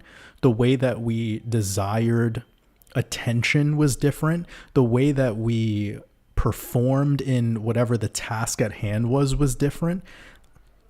Like the popular girl was like, just didn't give a shit, but she did whatever the smart kid in front of her did, like just copied, right? Now the other guy, I don't remember how like he was all the time. Excuse me. But he was the guy you would want to copy off of. Like he was always, like I said, he was good boy. Good boy. Pat him on the head. Good boy. That was him. He was the guy you want to cheat off of his test, right? I didn't do anything but homework. I only did homework because I figured out, like mathematically, that if I just do homework and I pass with C's or like above failure level on my tests, that I could still pass. So that was my strategy. I was like, what's the least amount I need to do to get through this bullshit? And I figured out the algorithm and I wrote it till, I planted my flag at the top of the mountain. I thought, why try hard in this? This is like a bunch of so-called adults sitting in a playpen together. It's like Playpen University. So yeah, the astrology thing, like it's fun and all. It's fun to play around with it. But if you don't get into numerology or what Logan does, alchemology, and start getting into the cards and start getting into your name and breaking that down with Gematria and applying different forms of ciphers to the name and bringing in your mother's maiden name. And if you don't play around with all that stuff, you can't just use purely your birthday. That's a failure. I've seen it happen in my own life. Also, I have an uncle that has the same birthday as me. Insanely different personality. Insanely different. Nothing similar at all. He ended up being a worker until he retired. He's pretty old. I think he's about like in his 60s. Yeah, he's pretty old. Oh, this beeping noise is back outside. Horrible. What were they called in Grand Theft Auto? Grove Street? The Grove Street gang? This is the joke we were making earlier.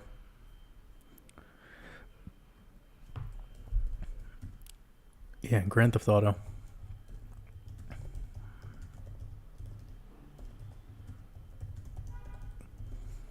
I need my boy CJ to come up in here and fucking light this car on fire. Carl Johnson, bro. Wow, this game came out in 2004. Oh my God. How did they get away with releasing this so soon after 9/11? Amazing. Yeah, these are my boys. I need my boys to show up and fucking blow up this car that doesn't stop beeping outside. Where my boys at?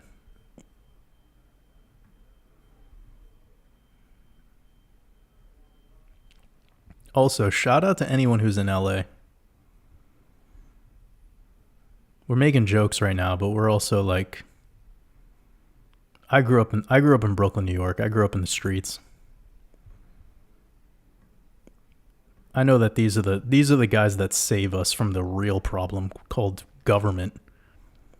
But yeah, they're not the brightest and most safe group to hang out with, that's for sure. We're just joking, guys. We're having fun. Laugh.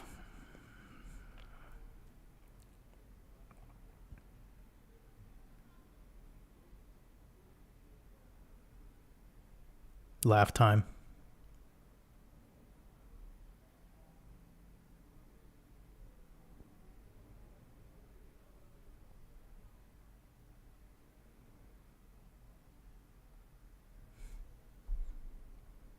Amanda Sharp, much love.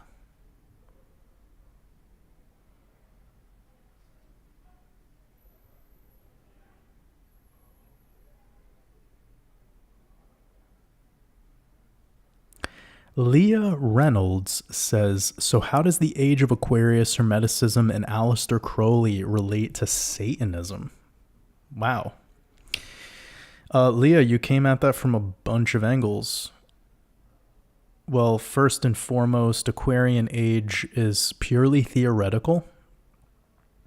Most of what people call Satanism actually is not Satanism, because Satan, the concept, it's coming from the word or the term light bringer, the light bearer.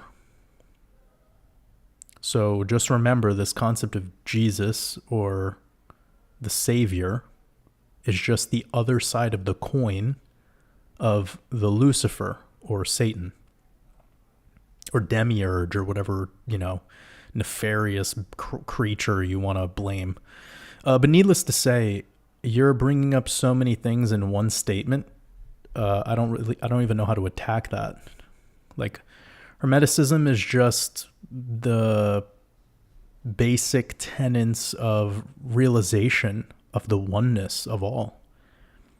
It is to realize that all is mental and that what we're experiencing here is a optical illusion of sorts, and that we only know what we're feeling and what is so-called physical because we have a central nervous system, and that our eyes are actually the brain and our mind is actually the body. So the core tenets of Hermeticism kind of break down in a very oversimplified way as well of what this is, like what's going on here. And it's named after Hermes Trismegistus, but this comes back to Hermes, which comes back to Thoth. And all Thoth is thought. It's your thoughts. Your thoughts are of the mind, they're of the mental. These thoughts create this so-called reality, which are the basic core fundamentals of your belief system. Crowley was a magician, sorcerer, wizard, high-level magi, student of the arts, philosophy, very interesting character. He dabbled with Abramelin magic, which required multiple months to fulfill the ritual at hand. We're talking 90-day rituals, 120-day rituals, etc. Super intense shit. There's a movie that is absolutely crucial for everyone to watch. It's called A Dark Song. This should be on everyone's list of movies you need to see. a dark song.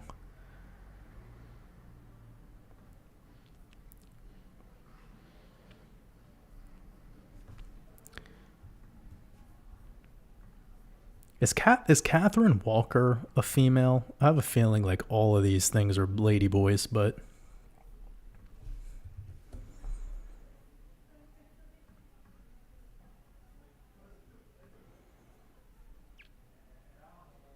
God, this reminds me of somebody. Anyways, this movie is lit. Please go see this movie if you want to know more about what Crowley was getting up to, because it's allegedly one of the best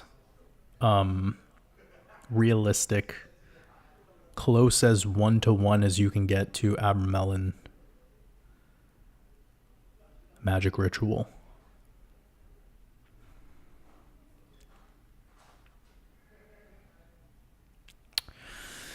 But, Crowley is also another interesting character. I've listened to one of his audiobooks. I feel like I should check out more of them because he's revealing a lot of stuff. And if you just think of him as like the devil and like all of this demonite, like all this negative shit, you're going to disregard the fact that he has an immense amount of wisdom through his studies. And there's a lot of stuff there to be extracted from him that could be applicable to you, to life. But I just don't know enough about the guy. I really don't. I don't know enough about him. But I don't know how you formulated this question, Leah, because it's coming from like 4 different angles with 4 different heavy-hitting topics. But great question. Interesting. I believe I answered most of it.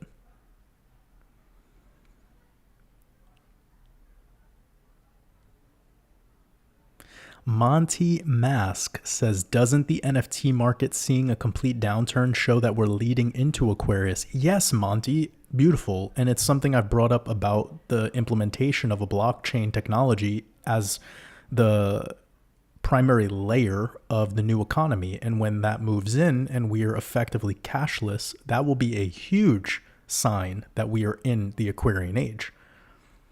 Which is something I've been very vocal about. We are not cashless until we are not in Aquarian age until we're cashless globally, across the board. And another thing that I think will prove it is when we watch at least one of the Abrahamic religions get swallowed up for the other one.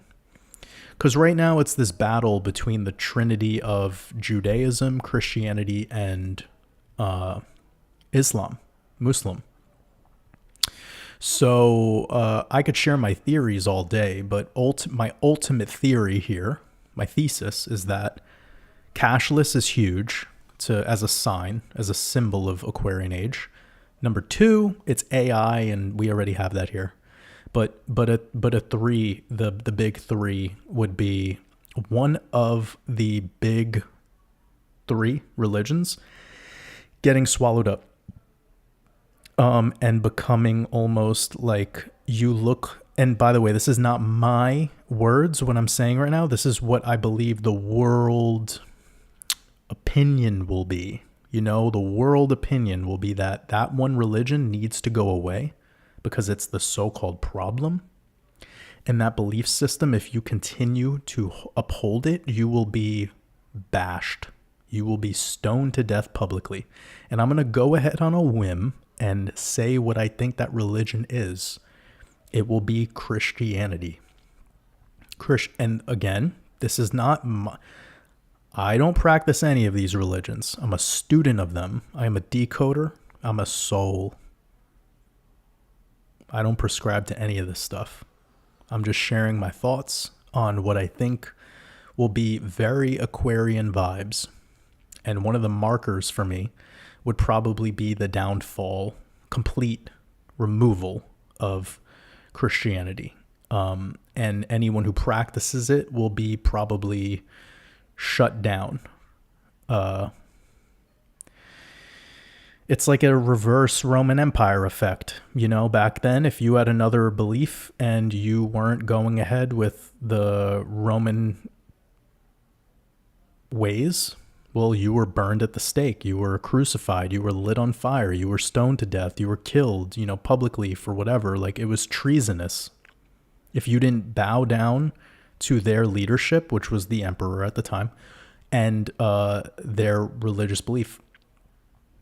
I'm not saying that it'll be that barbaric. I think that'll be the reason for the social score. It'll be implemented as one of those layers. So like if you're somebody who decides to take on that particular faith that is getting ritualized, yeah, that'll be an impact. And now, will that happen in America first? Fuck no.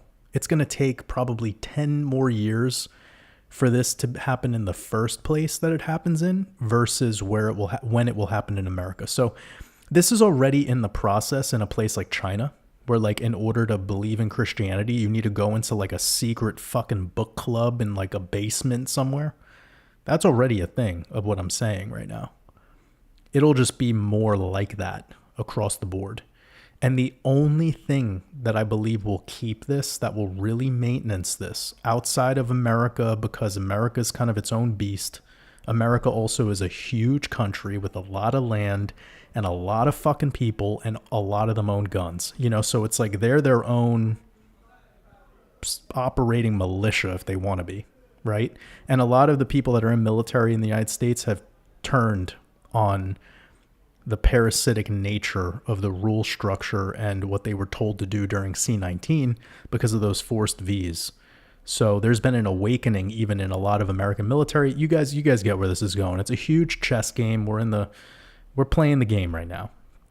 But that one nation that I think that's going to hold on to Christianity in this process will be Russia. They will be the one. They will be the one that says, good luck taking this away from us. It ain't happening. And that will be another reason to go into what the apex predator loves to do most, which is a huge blood ritual sacrifice called war. So the reason they're going to be able to pull off this and this is a deep, I didn't expect to go down this rabbit hole today, but I guess I'll just wrap up the thought because I don't even know if you guys are interested in this. But I think that one of the things we're going to watch happen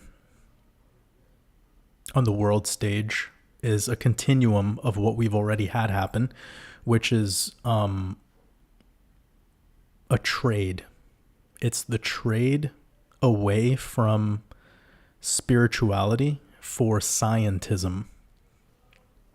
That was perpetuated a lot by C-19.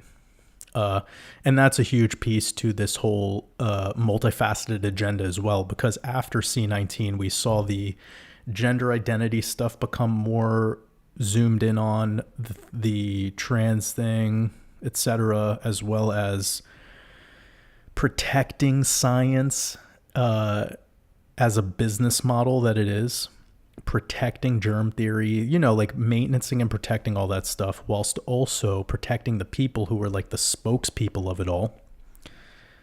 And that was a trade. That was a trade away from spirituality for scientism. And it perpetuates still to this day, even though it's not as noticeable as it used to be. It's because they got the big job done, which was restructuring the economy. They have inflation now. We're in the Jubilee year, man. There's a lot to be said about this theory. But yeah, that's kind of like my take on transition into Aquarian age. I thoroughly believe that we will have to be cashless as the main sign, and then we will have to watch one of the three Abrahamic religions get swallowed up. And what I think will prevail will be Islam. They will grow bigger. Their belief systems will be more accepted by celebrities and by famous people.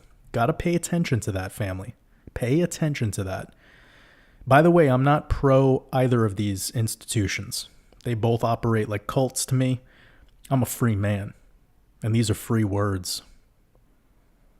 Now, is there beauty in their scripture? Yes. Is there brutality in their scripture? Yes. Is there insanely immoral, weird shit in either of their scripture? Yes. Again, is there words of wisdom and gnosis? Yes. This is why I don't pick sides. I take what serves me and I leave the rest. But I stay consistent on this journey because my soul's on the line here. And that God's within you. It's not out. It is as above, so below, as within, so without. So this is going to be an interesting next 20, 30 years, because that might be how long it actually takes for this to all go down. It's not going to be quick. We will see things like the AI revolution and the robots and cyber cheetahs and all of that. That will be implemented fast. That's easy to go live because it's already here. You know, drones, all that shit. Self-driving Uber driver, no taxi drivers left, no truck drivers. Like, that's all in the process of getting. Even teachers. I think they're going to replace a lot of that shit soon. The only people that will be left in the workplace will be like bartenders and barbers. But they already have, you know, robots that could mix a better cocktail than a human more efficiently,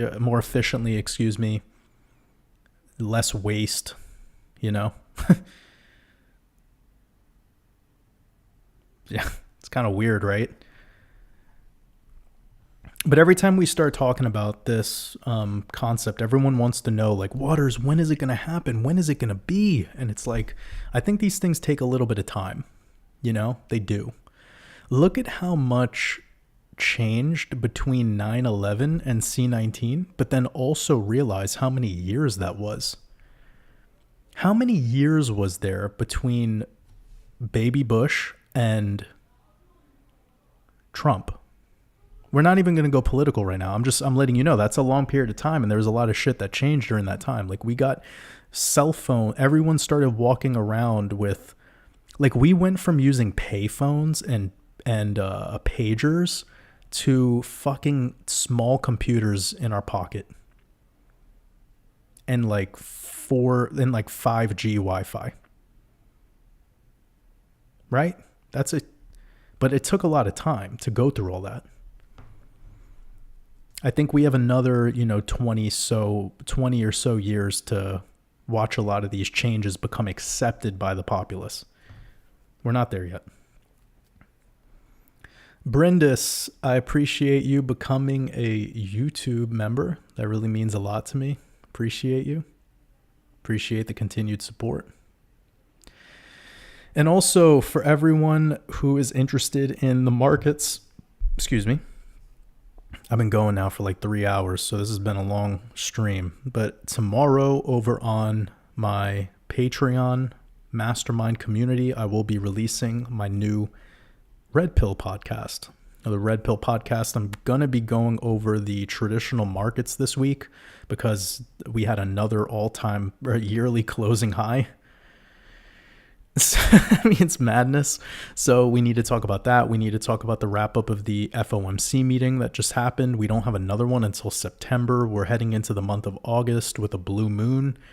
We have the full moon in like 2 days. Then we have stocks reopening pretty much on the new month. We have a monthly close coming in with crypto as well. So I'll be covering Bitcoin, ETH, XRP, of course, and then covering about 4 to 5 different altcoins. We'll see how many we could get through, but it's going to be a very important podcast. So just wanted to let everyone know that will be uploaded sometime tomorrow afternoon. Patreon.com/WatersAbove for the Mastermind community. I appreciate everyone's support. I'm just looking through some questions before we wrap this one up.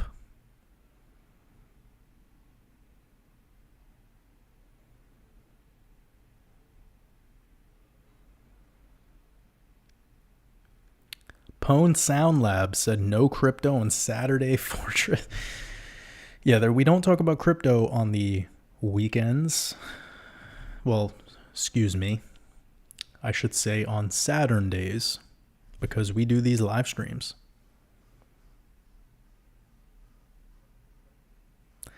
Anna, Anushka, I hope you're having a beautiful day today.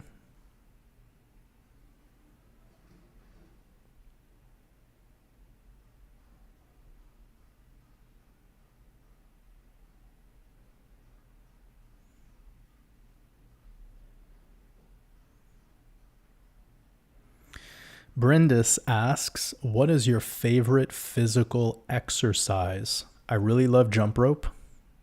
I grew up watching boxing.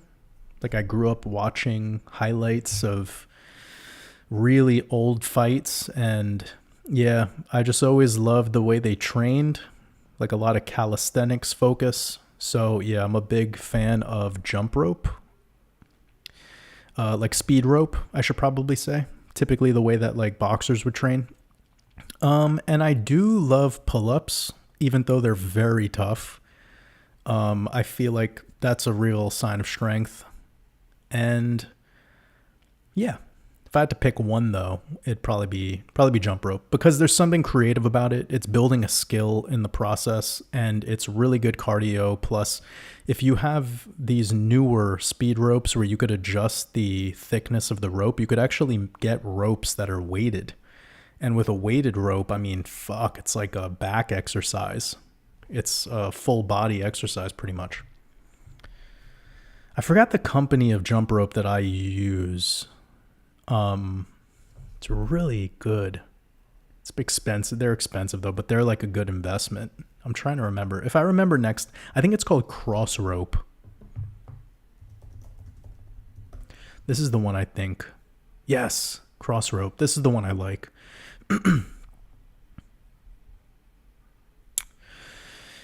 Yeah, it comes with a phone app. Really, really dope rope. It's probably my go-to if I had to pick one.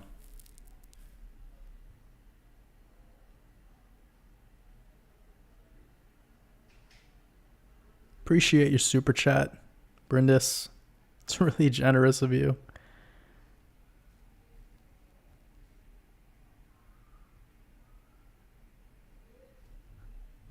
Yeah, I love jump rope. I think pull-ups are really fun. I'm trying to think of like, if I don't have a gym, I always have to think about the gym because it really just depends on that.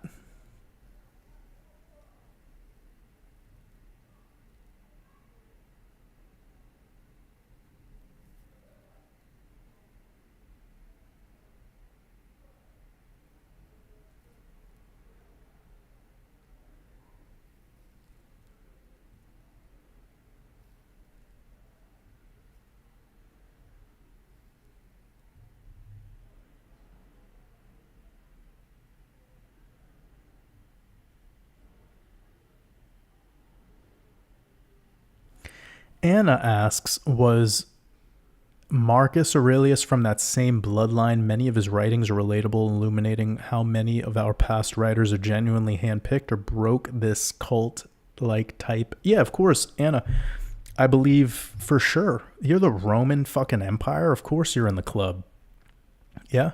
But again, it returns back to my core philosophy, which is we just take what we can and leave the rest. Like, there's always going to be some dirt on somebody, you know? Like, I was inspired by Muhammad Ali and some of the words of wisdom of Mike Tyson. And then people are going to be like, oh yeah, well, he's a pedophile and he's the child. And I'm like, dude, but that's everybody. You name them and you're going to come across the same things over and over again. And it's like, if we make all of our decisions in life continuing to come back to that same thing, then we're all assassins. We're all demons. We all have some shit that we could be canceled for. I know that's not your intent, Anna. I know that's not where you're going with this, but I just wanted to put that in the face of everyone right now. When we as so-called truth seekers or conscious beings who desire to find truth in the world, well, there's no different than the cancel culture that we see in the popular, mainstream, and also applying this cancel culture that truthers do to the one thing that you found out that apparently, I'll make the point here. This one dude, Jim Caviezel. Did I delete the picture? I probably deleted it. But I'm going to, yeah. Yep, I deleted it. Okay, but even this is good right here. Like this whole, you could see it written right on the wall. So Moloko, this is just milk. Adrenochrome, it says it right in the script. The Korova milk bar sold Milk Plus Velicet, or synthetic mescaline, or adrenochrome, which is what we were drinking. This would sharpen you up and make you ready for a bit of the old ultraviolence. This is in the first 2 fucking minutes of this movie, A Clockwork Orange. They're just showing you the truth. They're revealing what they are about, like what they do. You got the black and white, that's the checkerboard, masonry, subconscious mind, conscious mind, etc., reprogramming, monarch programming, going from the black to the white, the process of alchemy, becoming the butterfly, having the color, having the spectrum of the rainbow. So many people are like, the rainbow's a gay pride flag thing. It's like, are you kidding? See, this is the same conspiratorial mind that does that same thing. But what I was bringing up before about Jim Caviezel is he has a picture that is of him covering one of his eyes, like a typical masonry hand sign. And he just came out with being like the star of this movie about human trafficking called A Sound of Freedom, and it's about this guy Tim Ballard, and there's pictures of Tim Ballard like speaking to government with a tie on that has the Mason logo on it, like all over it. And again, like we could continue to like point out that stuff, and I'm not saying that this isn't a horrendous crime that we shouldn't be aware of publicly now because the guy who was starring in the movie is in the fucking Illuminati. It's like, of course he's in the Illuminati. He's in Hollywood. So it kind of resurfaces back to what Anna is saying about Marcus Aurelius. It's like, of course he's in the club. He was the Roman Empire. The thing that's even more interesting is Marcus Aurelius even real? And that was what I made a comment on earlier. I was just having fun with that, you know? Because a lot of these people of our past, there's no proof that they even existed. It's like Shakespeare. Like, that's just Francis Bacon. And is Francis Bacon a single person? No, it's a group of people. The same way that Christ or Christos is just a title. It's like being called king or anointed one. It's an ascended master, a Krishna. This is not a single person. This is not a single entity. This is a title. This is like a queen or king. You serve that role for a period of time, and then it gets given to someone else. So I think a lot of the talk of the Roman empires of the past, it was just title, you know? And it was mostly story and mythology that's been handed down to us. And if you look through the meditations of Marcus Aurelius, which I unfortunately haven't had the time to thoroughly examine, but I've heard one YouTuber who has a channel like dedicated to it. He's broken down a couple of things, like short synopsises of the Marcus Aurelius meditations. And I've checked out that, and I'm like, yeah, of course, that aligns with a lot of, you know, where I stand on things. But he's saying the same similar things that I'm saying of like, fucking take action. Like pretty much what we talked about earlier about how the one path being the 5-minute stroll to the cheap and easy dopamine, and then the one other being the 1 mile hike uphill to truth. It burns more calories. It's more exhausting. It's less comfortable, but it's way more rewarding. This is what Marcus Aurelius spoke about. That's it, you know? But yeah, you bring up a good point, Anna, and I think I touched it on a bunch of different angles that could be very helpful, because really that's all I want people to realize, is that every one of these player characters outside of you is just an opportunity for you to extract wisdom from them. You don't need to believe in them in the process. It's when you start to believe in them, and this gets you into some murky waters because you stop believing in self. And it's really difficult to believe in both places. It's really rough because you'll always be at a tug of war and you'll question the morals and ethics.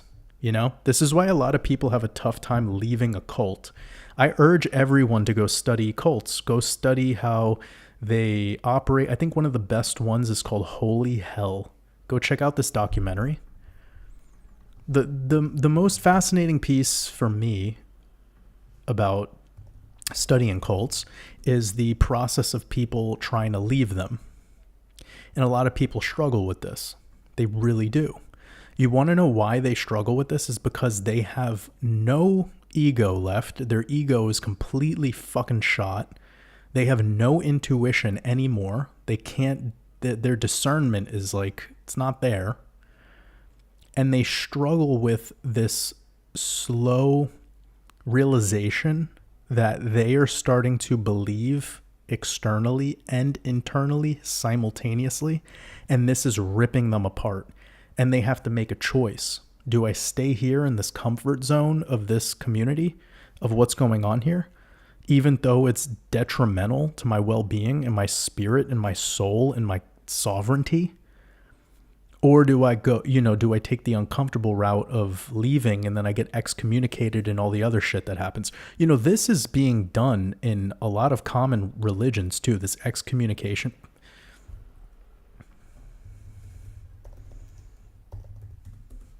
One second, family. This process is being done in the Abrahamic religion. It's done a lot in Orthodox Judaism, where when you're in your process of waking up and you want to leave, they start telling you that the outside world is scary. Leaving this community would be the worst decision you ever make. When you leave, you're going to get an STD. When you leave, you're going to be with impure, dirty people. You're going to be with the Goyim.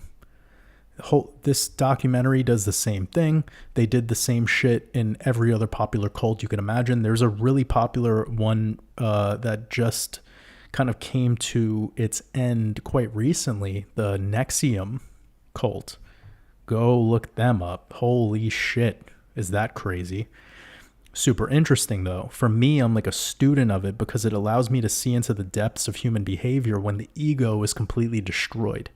These are perfect examples of, and what's funny, and this is why I talk about the ego the way that I do, which is the antithesis of Eastern spiritualism, is because all of these fucking cults base themselves around Eastern spiritual practices. They base themselves around yoga and tarot cards and crystals and tropical astrology, like all of this shit, this sexual goddess healing shit.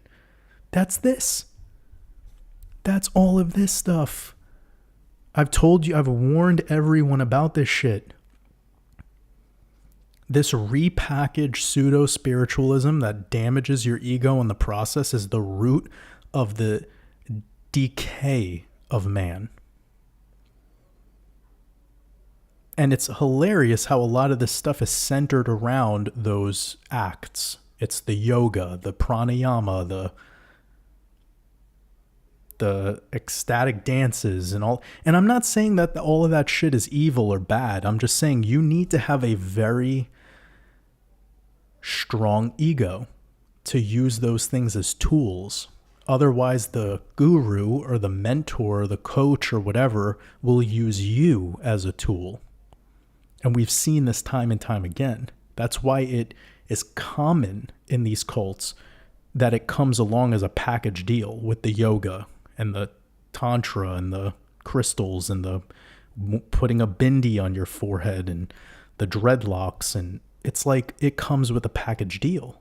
It's like the spiritual starter pack.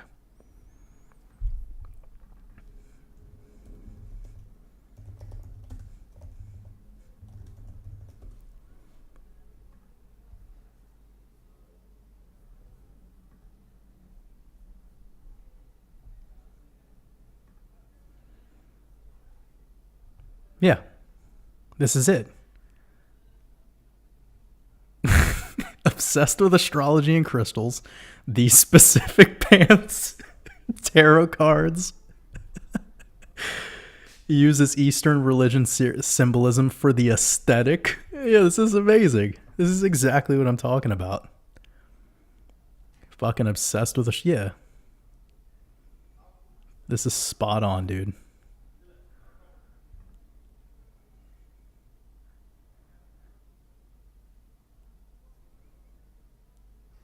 Wants to educate you on some BS. Okay, I'm gonna stop. This sounds judgmental, but really what it is it's pointing out a very important thing that's uncomfortable to talk about, and we're having fun along the way. But when you look into documentaries like Holy Hell, or what was going on with, Osho in that community, which Osho wasn't the problem here. It was more the things that were going on with Ma Anand Sheila and her group of witches.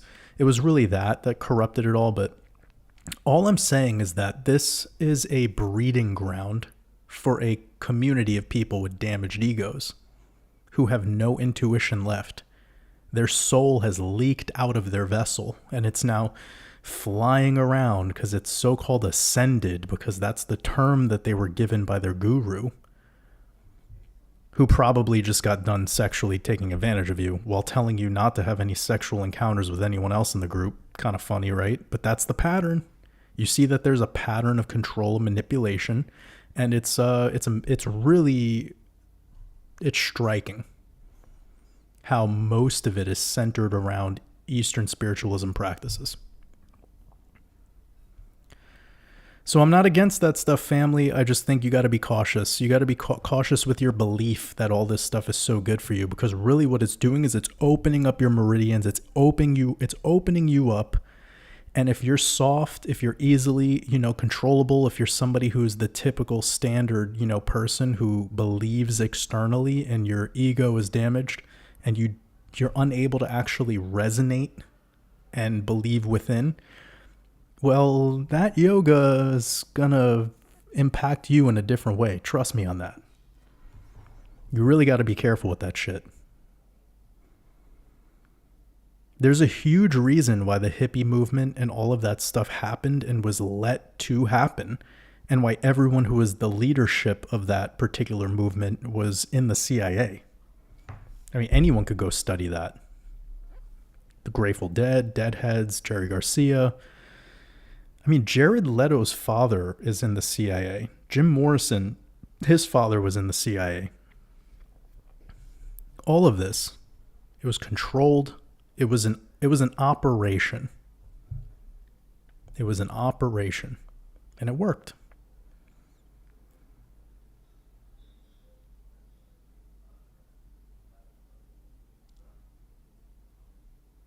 Blanco, I appreciate your super chat. You said, could you decode the next future music era? Yep, easily. The next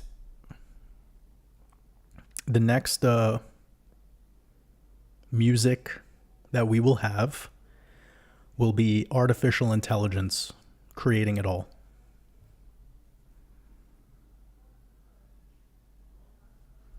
It will be difficult to determine if there's a human behind it at all. It will be produced, composed, mixed, mastered, and distributed by artificial intelligence. That's it. And that's the future of most art.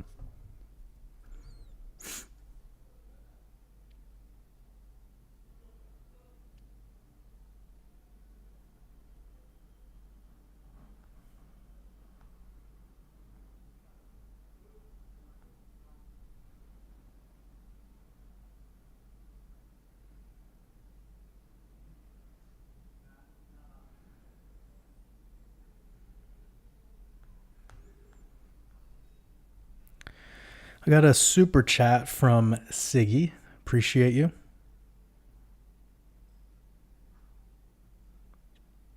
You said much love. Appreciate you. Which do you prefer? Infrared sauna or dry sauna, where you splash water on the stones? And do you use oils? I'm not the best guy to ask in this because I just started doing sauna. Admittedly, I just got into it quite recently, and my experience is only with the steam sauna and dry sauna between like 80 C to like 70 to 90 C with the dry one. And I don't remember for the steam, but it's obviously less. I've never done infrared sauna. So I guess to be technical here, I've done the steam sauna and I've done the Finnish dry sauna. And that's the one where you're splashing the water on the stones. And I do not use oils. But you can in the air. That's really nice. Opens up the nasal passages. It's good for the respiratory system, clearly. Every time I've ever walked out of one of those, I always felt like really clean, or I should just say open nasal pathways. It's really nice. I mean, I prefer steam sauna for the respiratory system. That seems to do it like right away. Really nice. Now, 100C Finnish dry sauna is like hell. Fuck. It is like when people throw water on those stones, it will burn your ears. It burns your eyes. It burns. It's really, really violent feeling. But there's some weird thing to it where it's like getting into spicy food. You know, when you like spicy food and like you go eat Indian for the first time, or maybe you are Indian and you know, you just like are going for it hotter and hotter and hotter. When you cook your food, you just make it with more chilies. It's like an addictive thing. There's some sort of release of hormones that happen, like some chemical release. And it's something you want to build a tolerance to and build up on, very similar to like an addiction to a drug. It's no different. And I think these really hot Finnish dry saunas have that effect on you, where like it's like you love the pain kind of thing. Sometimes it feels like it's harmful almost. Like it doesn't feel that amazing when your fucking ears are burning because somebody threw steam inside of 100 Celsius.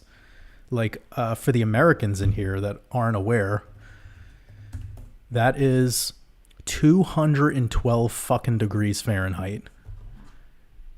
It's like you feel like you're dying, but it's like you're born again. That's a baptism. But yeah, I do admit I'm very new to the sauna, comparatively to probably any of my Finnish wolves that are up in here. People that are from, Estonia, Russia. Oh man, the last time I went to Prague, I went in a beer spa. Wow, that was pretty cool. They like threw the beer ingredients. It's not like you're bathing in actual beer. They're just throwing the ingredients like the hop pellets and malted barley. They're throwing that in the water, and it is amazing. It is really, really dope. Crazy experience. So yeah, now I love saunas because they just do have a different effect. And for people like me, like high performers that have a lot to think about like all the time, and I'm so creative and I don't really struggle at all to get to flow state, and it's just like creative essence is pouring out of me all day, all the time. I don't really have that thing that people call writer's block. It's not something that I struggle with at all. If anything, I create too much and then I need to slow myself down. But having the sauna and like cold plunge experience gets me away from the technology. It just makes me very present, and it makes me almost able to organize the file cabinets of my mind. Like really, that's probably the best way that I could describe the benefit for me. It gets me into like a different type of zone. It's really special. But yeah, I don't have any experience with infrared sauna, even though I've heard that it's not really, well, it's not as natural. That's the one thing about that. When you have actual sauna houses with like wood burning, fire and stone and water, I mean, it's a very, very natural experience. Steam sauna is like you're introducing some technologies, and then when you get to infrared, like you're really like, this is like some you know what I'm going to say about the infrared, and I already prefaced earlier that I do not have experience with it, so I'm just speaking on intuition right now. It's another one of man's attempts at like putting technology into some ancient practice and then selling it off to you as some sort of biohack, you know? And that shit always rubs me the wrong way. That's kind of like where it's sold to you, is like this biohacking stuff. It's like, take this one pill that makes the one part of your brain that produces fucking whatever, you know? And like, it's like, I don't know, man. I know I'm going to go down a weird lane if I keep talking about it, because it does sound like, why is he talking about something he doesn't have experience in? But based in the fact that I'm aware of what the infrared sauna is, and I'm aware of what a fucking ancient sauna house is, I mean, I could clearly see that one is the technological form, and then you're getting into like, well, taking a couple of steps away from nature and being really exposed to the elements, you know? And if you want this infrared spectrum, just go out in the sun. You know, like just spend some time out in the sun. That's going to give you the whole spectrum of frequencies anyways. So yeah, it's my thoughts on that. But I would say that definitely combine that with cold exposure if you can.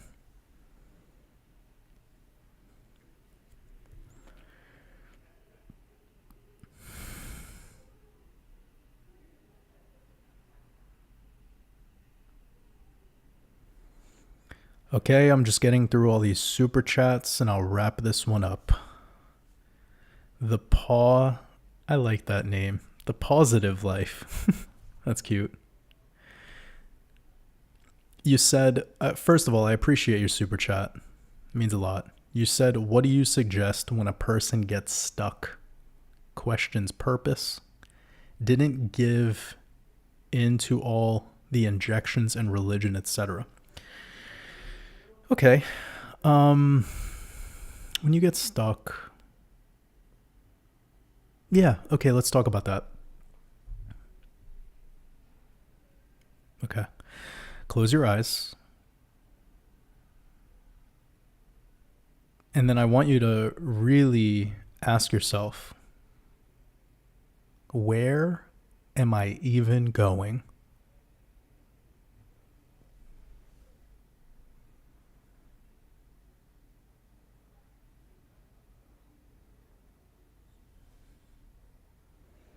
Does your soul have a map?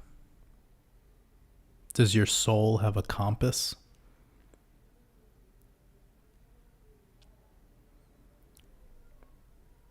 Because in order to be stuck, you actually have to have some destination. So you have to ask yourself, well, where am I going? Where am I deciding to go? You need to clearly define your target, and then you need to operate from the target. Don't operate towards the target. Don't head towards the target. You operate from that target.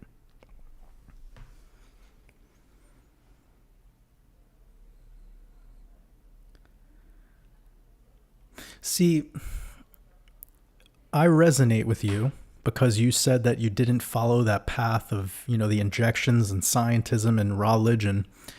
And what you did here is you removed the comfort that most people rely on. You removed the outcome, because that's all religion and scientism are all about. It's about falsely imprinting the outcome into your consciousness. This idea that if you behave and you're obedient, that you'll go to heaven. And if you disobey, you will go to hell. You see the trick here? It's a programming of behavior and obedience. Now, what's interesting about this is it seems in real life, the more obedient you are, the more a slave you are. Especially when you're obedient based on risk profiles that some organization sets for you. That's another layer to this. And then another thing is this is all tied back to the risk of your well-being and safety and mortality. That adds another layer onto all of this.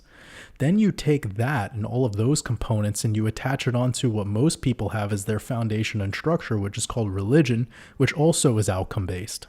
It's saying, if I behave well and I believe in Jesus, then I'll be able to go through him to the Father. What a fucking manipulation that is. So it's always about tomorrow. It's always about tomorrow. It's always about tomorrow. It's always about the next thing. It's never about now. And this is why it's difficult to take personal responsibility when you use Savior as a scapegoat.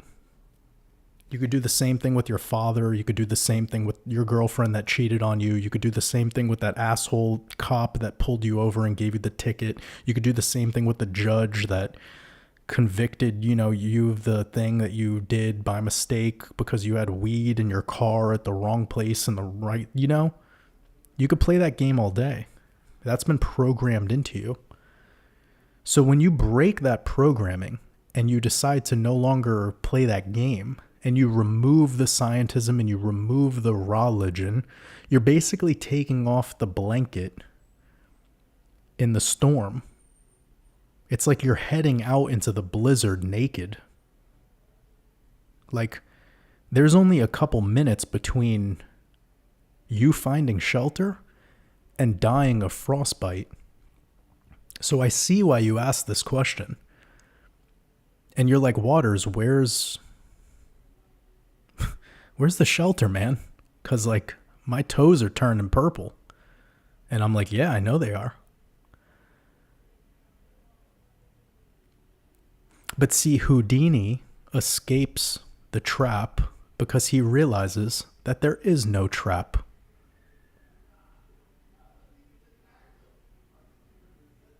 It's like I've said this before. Many people come to me and they say, Waters, you're always thinking outside the box. And I say, no, I'm reminding you that there is no box to begin with.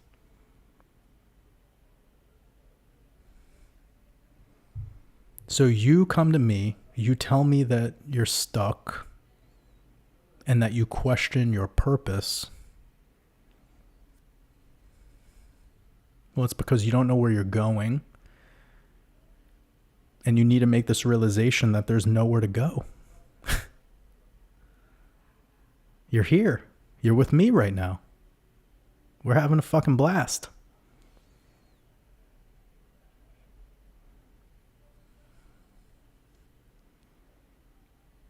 So, for Houdini, for the one who escapes the trap, it is not because they escape the trap per se. It's because they make a realization that there is no trap, that there is no handcuffs, that there is no chains, that there's no limitations, there's no ceiling for your soul. Your soul has no map, no atlas, no compass. It just is. And when you decide to give up things like religion and give up the belief in scientism and the belief in culture as we know it, as it's been programmed into us with the mechanism of pride, you've effectively removed the jacket in the middle of the blizzard. So I get it. I completely understand. Whilst you're all going through this shift, we're all going through it together. I'm still in my process too. And I love to be in my process. That's my favorite place. There's no outcome here because there's nowhere to go. And that might sound defeatist to some people. That might bother some people. Some people want a place to go. And I'll let you know. You want me to, I'll finish this up and then I really have to go. But this is an important thing to talk about.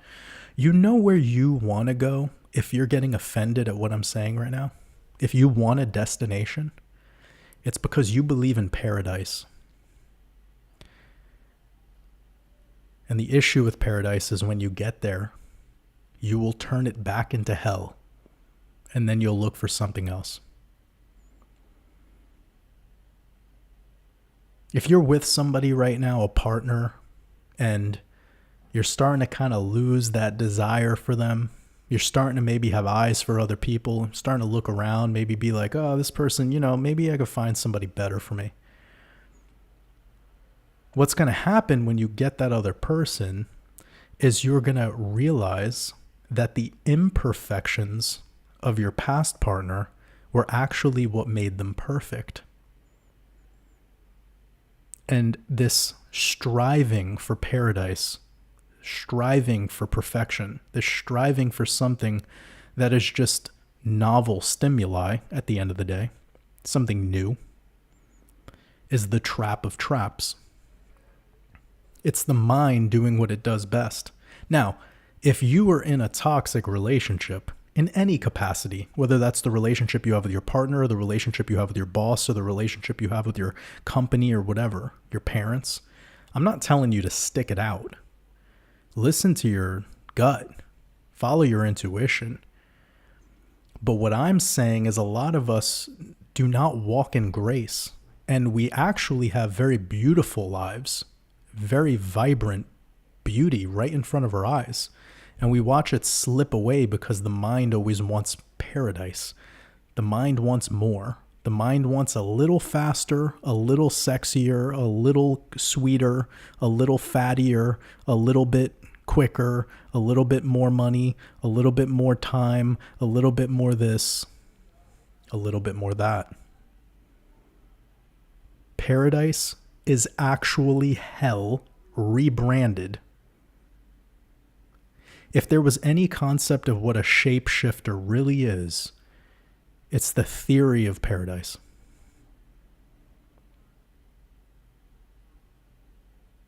This is why I said recently, and I know this offended some people. This is probably going to be the best usage of Twitter on the entire internet. Will just be these. See, these are the moments where we're in the 100-degree sauna and I'm throwing the hot water on. This is full circle. I said hell has potential, heaven has boredom. This is a clear pill.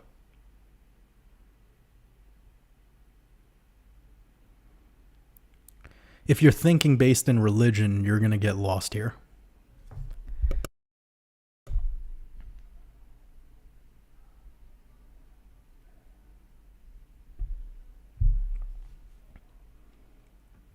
Hell is where we enter the beginning stages of our awakening process. Heaven is the comfort zone. Heaven is boredom. Heaven is something that's fleeting, similar to happiness. Literally, heaven is the piss that you're holding in when you really need to go to the bathroom, and then you fly away from heaven the moment you get to the toilet. Heaven literally leaves your body as liquid. The happiness goes away. You're no longer giving your bowels any attention, and then you go back to fucking life again. But you notice how at that moment where you really need to take a piss, you will start disregarding all things. You will treat people poorly. You'll tell your wife, leave me alone. You'll cut traffic, fucking start driving like a madman. You'll stiff arm an old lady at the grocery store who gets in front of you in line early because you need to go. You become God when you need to use the bathroom. If we don't admit these things, we're never going to make any progress here. So in that moment, heaven becomes the bathroom. That's the place you landed at that will provide you that sense of comfort. This is where all things are good.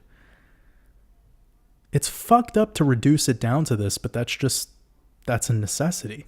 And I know this is uncomfortable to examine. Hell has potential. The darkest moment of your life has potential. The shit has potential.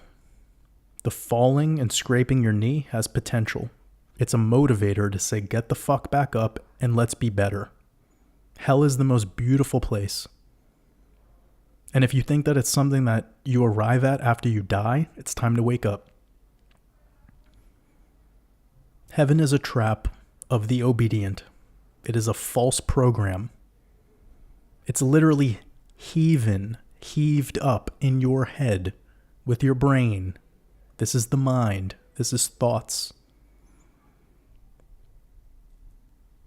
Just think about it. I know it's uncomfortable because people are going to think about Christianity and Lucifer and Satan. And it's like, you're lost. If you go there, you're gone. There's a much deeper wisdom hidden within this idea.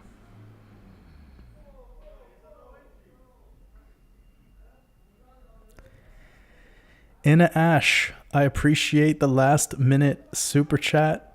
That means a lot to me. You said one of the best out of all the best lives. Much gratitude and love, Jordan. Gotta run now. Take care of your voice. Russian sauna in the winter with jumping in snow does something special. Yeah, that would be beautiful. I would love to do that. That sounds like a good time. I need to find a place in Finland to go write an album at next winter. I think that'll be a fun project to do. Appreciate you, Inna. Sending lots of love.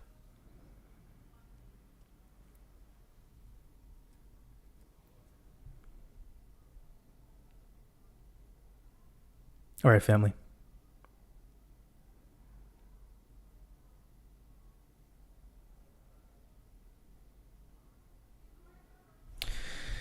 It's been real. I appreciate every single one of you. Made it to the end. 400 people, had 400 to 500 hanging out with us most of the time. It really means the world to me. I think we have a lot to chew on until next week. So I'm looking forward to that already. This went on for 4 hours, I think. Mamma mia. I really appreciate y'all. I got a last final super chat from Brindis. I appreciate you. You're really generous today. I appreciate you. Sending lots of love out to Iceland. I believe you're Icelandic. I mean, you must be with the name. That's a very Icelandic name. But your currency is Norwegian. Anyways, you said much love to you. I appreciate you. I'm curious if you'd like to share one of your favorite songs. Yes, and then we have to go. Really. This is one of my favorite songs right now, okay? It's by this artist called Stormzy, and it's called Fire Plus Water. It's off of this album called This Is What I Mean. This is a song that he wrote to what I believe is his ex-partner, and it's one of the most beautiful songs I've heard in a very, very long time. The piano, organ, the composition, the way that the song develops, I mean, it is epic. It's a very epic, beautiful, beautiful song, and the lyrics are emotional for me because it touches home. I really resonate a lot with what he's saying on a personal level. And it's like he took the words out of my mouth. This is a man that's healing. This is a real, this is a real piece of vulnerability. It's rare that you get to have this level of vulnerability in a song from a man, especially. This is one of the most beautiful songs I've ever listened to in my life, is the song Fire Plus Water by Stormzy. So yeah, check that out. I believe that will tap into you for sure. Jeff Regan says, Jordan, great live. A collab with Old World Florida would be dope. I'm not sure who Old World Florida is, but I like the name. I do like that name, but I'm not entirely sure. Is that another YouTube account, or do they do something? Musician? I mean, I was just talking about Stormzy, so maybe he's a musician, or she is a musician. Anyways, yeah, I have no idea, but I'm open to collaborating. I haven't had as many people reach out to me about interviews lately. I mean, it's been getting super spicy up in here, so maybe that's not making me the most fun guy to talk to, but I don't know. I'm always open to collaborating with people who have an open mind and are allowing my truth. That's all. Just as long as there's no censorship. I appreciate you guys. I'm going to wrap this one up. It really was a beautiful time with you.